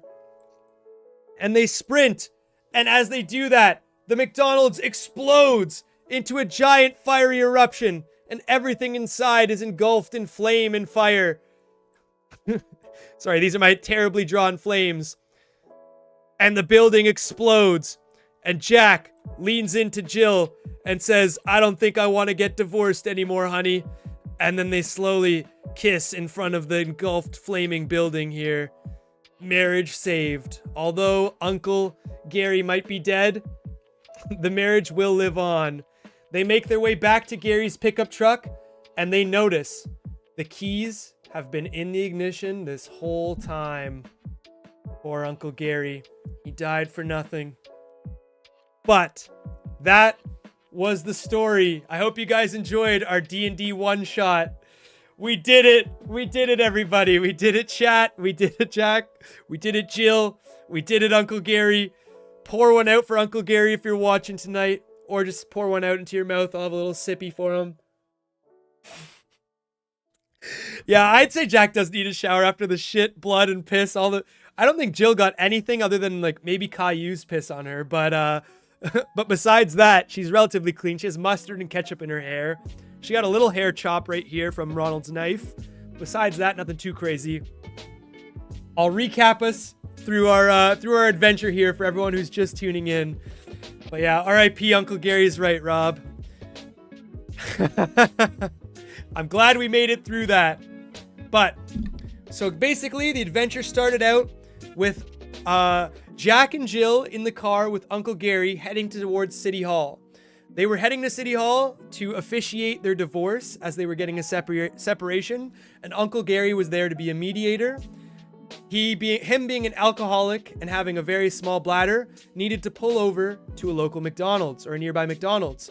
He wandered inside, and the McDonald's was giving you just some bad vibes, you know? It kind of looked abandoned, it was looming, had a dark shadow draping over it.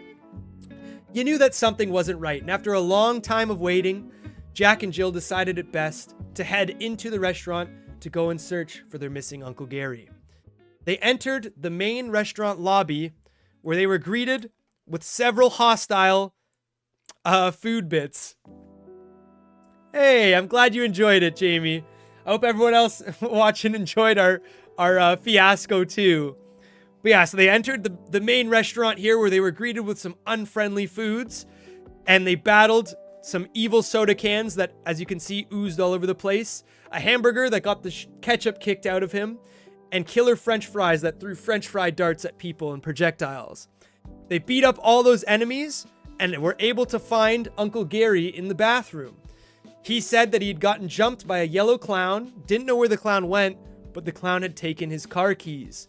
So now, in order to get out and leave, we needed to search for Uncle Gary's car keys. Chat decided there were 3 doors. One door was locked. We needed a key card and a passcode. There was one door that led to office buildings. It said office on it. There was a secondary door, or another door, that said play place on it. So the chat decided they wanted to head to the play place first, where we met an evil bald villain. Exactly. This was a lot of fun. I'm down to do many more one-shots in the future. Rob says it was better than Five Nights at Freddy's. I'm very glad. There's a lot of lore. Maybe we can do a campaign. We're continuing with Jack and Jill. But yeah, we defeated our very bald and very angry child that was standing at the top of the jungle gym. And he was whipping his ball pit balls at us. We also defeated the Hamburglar, who had children hostages that he would use as human shields. And it was just a very creepy guy in general.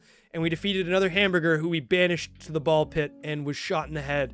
Caillou was also shot by Jill's gun that she had.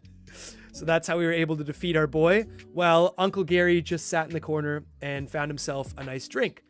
So once we were in the heat of battle, Jill found a picture here that had a code to the employee door saying 1, 2, 3, 4, which we used to as one of the 2 parts. Sorry, I should say. My grammar's horrible tonight. To unlock this employees only door. I can't believe you shot him either, but he was asking for it. He kept pissing on the slides. He had an ability. Unfortunately, my character shit down the slides, but he had an ability where he could piss down the jungle gym and it would wash anyone that was on the jungle gym if they didn't hang on down to the bottom and potentially in the ball pit, which would have held them up for a couple turns. But yeah, so then we made our way to the office buildings from there, because we still needed a key card. We had the combination, we needed a key card. In the office buildings, we battled several French fries in suits that threw French fry darts at us, and we battled Mayor McCheese in his office, where he begged not to be killed and instead bound up. We beat him up, tied him up, and then we were gonna lock him up in the bathroom because he was trying to negotiate and giving us information on Ronald McDonald. That is true. You were the better shot. What can I say? But Jill decided instead that she wanted to take a big bite out of Mayor McCheese's head and ended up killing him, but healing our party to full, which was very nice because we definitely needed it for the last battle, which was in Ronald McDonald's cloning facility, where he was trying to make clones of fast food mascots where he could use them to work as employees so he didn't have to pay for labor. So he was going to try and get like cloned labor throughout all of McDonald's. But we were able to stop the knife-wielding maniac and all his clones. As you can see here, we had Grimace, who ate the McNuggy buddies, these guys, these happy-go-lucky guys. And funny enough, they were just docile characters. They wouldn't have attacked anyone. They just kind of would have jammed out and vibed.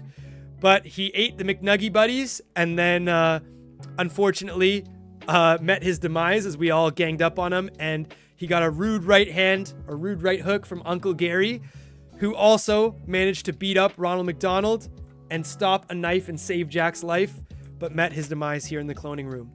We pulled the lever, where it gave us a countdown destruction, or a 10-second countdown destruction. We got outside, and the building exploded, and everything was reduced to rubble. Poor Gary, this was his tomb. He died there. And then we found, in the end, the keys were in Gary's car the whole time. We drove off and decided not to get divorced. Our marriage was saved. I know. Well, we didn't know because Gary was in the driver's seat. We didn't see the keys. It was beyond us. But yeah, that was our D&D adventure. One of potentially many. I'm your dungeon master, Bevo. It was a very chaotic and scrambly event. I didn't really know how it was going to go. And some of the code was breaking before I could even start the stream. He did potentially eat them later, Jamie. But yeah, that was the D&D stream. I want to do hopefully some more in the future. I'm glad you guys seem to enjoy them. I had a good time, and I hope you guys all had a good time. And I hope you guys have a great rest of your night. Now I know roughly the pacing, and I'm hoping I can fix more of the code so we can get an actual D20 die on the screen for you guys. So we're not gonna watch the wheel, spin forever. The beer's coming back up. But yeah, it was a very entertaining stream, and thank you to everyone who joined me tonight. And I'll see you all again on Tuesday. I got a lot of fun stuff planned. Ty's coming back from Thailand, so we got another cooking stream down the pipeline. That's going to be towards the end of November or early December. We're going to do a fun cooking stream, potentially with Guy Fieri or with other friends. And we still have to finish Luigi's Mansion. We got to do another one of those. And a lot of fun stuff in the pipeline, so stay tuned. If you haven't subscribed already, please feel free to subscribe. Hit the notification bell so you'll never miss a stream. And if you really don't want to miss a stream, consider joining our Discord community. Links also in the description below. I try and notify every time I'm live in that Discord. And so you get a ping if you want to. And yeah, also leave a like if you let me know I'm doing a good job. I love you all, and to all, a good night. Thank you, Kim. Thank you, Claire. Thank you, Sammy. Thank you, Jamie. Thank you, Catherine. Everyone for coming out. Thank you, Jamie, for participating and being a good sport. I love you all, and until next time, I'll see you Tuesday, guys.